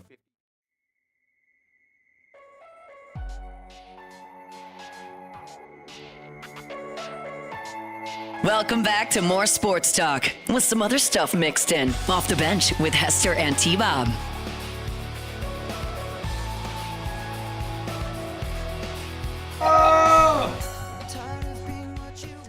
Go to Pinnacle Exterior Construction, PECbuilt.com, PECbuilt.com. You want to make the backyard of your dreams come true? Maybe you want to get a pool for the summertime? Beat the heat. Outdoor kitchen, outdoor living area, bigger, better fence, any of it, all of it at Pinnacle, where you are going to get the best design, the best process, all the way from design through cleanup. It's just quality, man. I mean, again, PECBuild.com, you go and you look at the featured projects, you understand the artisanship that they're bringing to bear, and you really start to see, oh, wait, this is a game changer. This is how I make my home the place that my friends want to be, that my kids want to be, maybe most importantly. So they sticking around, hanging out of the house, man, because that's the point of all this, right? Space is a space, and we build those. We build the spaces, but you build the memories, which is what this is really about. So entrust your project to the team professionals at Pinnacle. Pinnacle Exterior Construction, PECBuilt.com, PECBuilt.com. Ask the Bench, brought to you by Cole Kirsch Light, Vizzy Arts, Blue Moon Light Sky, Citrus Sweet. Ask the Bench, would you go back to your hometown in the mid-'70s and install the wing tee at your high school? I would not. My high school didn't exist in the 70s. So I don't think mine did either. no. Believe it or not, I don't know what offense my high school ran in the 70s, so. I would install the wishbone. I'd do the tush push. Hell yeah. Every play. I agree. You know who can't do the tush push? Johnny John Rocca. Ask the Bench. Josh Allen. What's your final season outcome for the LSU baseball team this season? They'll make it to Omaha the Natty. for sure. Duh. Freaking national champs. What do you mean? Ask the Bench, favorite whole family activity right now? I think it's just like going and doing something, like a zoo or something along those lines, because otherwise, age-wise, it's tough for everything to match up. I don't know. My family's not here. Taylor's like, custom spelling bees. Or whatever event we have going on now. Are y'all going to have do y'all get together and mock draft? No. Y'all should have a mock draft competition. I call them and be like, guys, look what I found. And honestly, they just really don't seem to care. So it's kind of sad. Ask the Bench. If you could play any instrument in a band, what would it be? Guitar. Piano. Piano is a good one. Drums is a good one. You know what else I would love? What? I would love if I knew how to play the fiddle. And I could just like go down on the fiddle. You know what I mean? Hell yeah, dude. Like just rock Hell the fiddle. Yeah. Beat the devil himself? Yes. I would love that. Ask the Bench, who's your crush growing up and why was it Kelly Kapowski? I mean, I was like everybody our age, right? Ryan I had a Sheckler. few. Kirsten Dunst, major crush, who really, I mean, still has just aged like so gracefully. I mean, I guess what I'm getting at is she's not out here like trying to look super young. She's like willing to, kind of look her age. She's obviously beautiful. I still love Kirsten Dunst. Like my girl Hayden Panettiere's, I don't know. Seems like she's in a bit of a dark spot right now. I saw a video of her like a few months ago that was very rough. Who? Hayden Panettiere. Oh. I think after her and Klitschko got divorced, it kind of went downhill. Talk about two people I'd love to watch have sex. Oh my God. Jesus. I mean, that's a crazy. They're just so. They don't even look like the same species. I think my first big celebrity crush was probably Jessica Alba. It was a big one for people my age. Yeah, no doubt. That's a big one for people my age. Also, I was a big. Matt, how could you not, as a Boy Meets World fan, how could you not have a crush on Topanga? Yeah. But really, for me, it was Kirsten Dunst and Small Soldiers. Ryan Sheckler was like, hell yeah, dude. Small Soldiers, dude. What a movie. I can still name. How many of the Small Soldiers team can you name? Like the actual name of the action figures? Yes. So you got Archer. Yep. You got. You're naming the Gorgonites. Okay, start with them, Archer. That might be it on the Gorgonites, but you got Major Chip Hazard. Yep. You got Brent Bazookas. Is that it? Mm-mm. It's something like that, though, right? There's Chip Hazard, Nick Nitro, Kip Killigan, Static Steve. I'm lost. And I don't remember the the blonde guy, Yeah, the big buff dude who got stuck in the bicycle spoke. I'm pretty sure it was something Bazooka. Yeah, I think it was you're like right. Brett Bazooka or something like that. Bro, you don't ever seen Small Soldiers? No. Nitro. They stuck Nitro in the. I have no idea what you're Come talking here, about. Gorgonite scum. They stuck Tommy Nitro Lee in Jones the. is Chip Hazard. In the kitchen blender. That's where. Remember Nick? Yeah. Yeah. Why can't I remember anybody besides Archer on the Gorgonite side? I don't know any of them's name other than Archer. Ask the bench. Where are you on nature trails? Love a good nature trail. Yeah. Going up to Clark's Creek, the waterfalls in Mississippi. They're like an hour away. Actual elevation change. Very fun thing to do with the family. Go do a little hiking.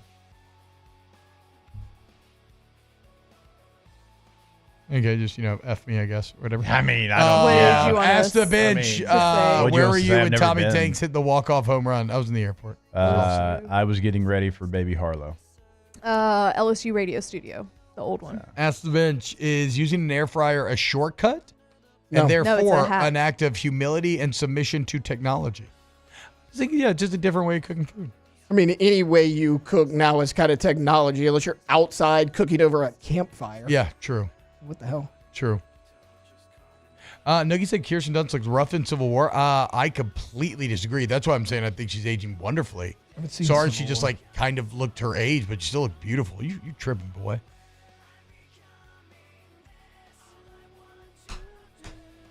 Ask the bench, which 2 OTB members who do the Fast Money round on Family Feud. I don't know Family Feud well enough. When I did Family Feud, like a board game, Christmas, I did the Fast Money round, and I was pretty good at it. What is the Fast Money round? It's when they bring up the 2 at the end, and you got like the top 10 answers. Okay. One person goes, then they put them out. You have to get 200 points combined. Oh, okay. I don't watch Left. And if like the person answers the same one as you, it doesn't count. T-Bob, have you seen Kingdom Come Deliverance 2 yet? No, I played the first one like obsessively for like a week, and I was really loving it. It was way too buggy on the PS4, though I ended up stopping playing. Maybe I'll check out 2. That's not true, though. I'm finally reached a point where I don't have a ton of time for video games right now. Hopefully, stupid kids will grow up and I'll get back to it. Great show, guys. We love you. We'll see you tomorrow for a new one. Off the bench. Family owned and community driven. Service Chevrolet Cadillac, a legacy you can trust since 1972.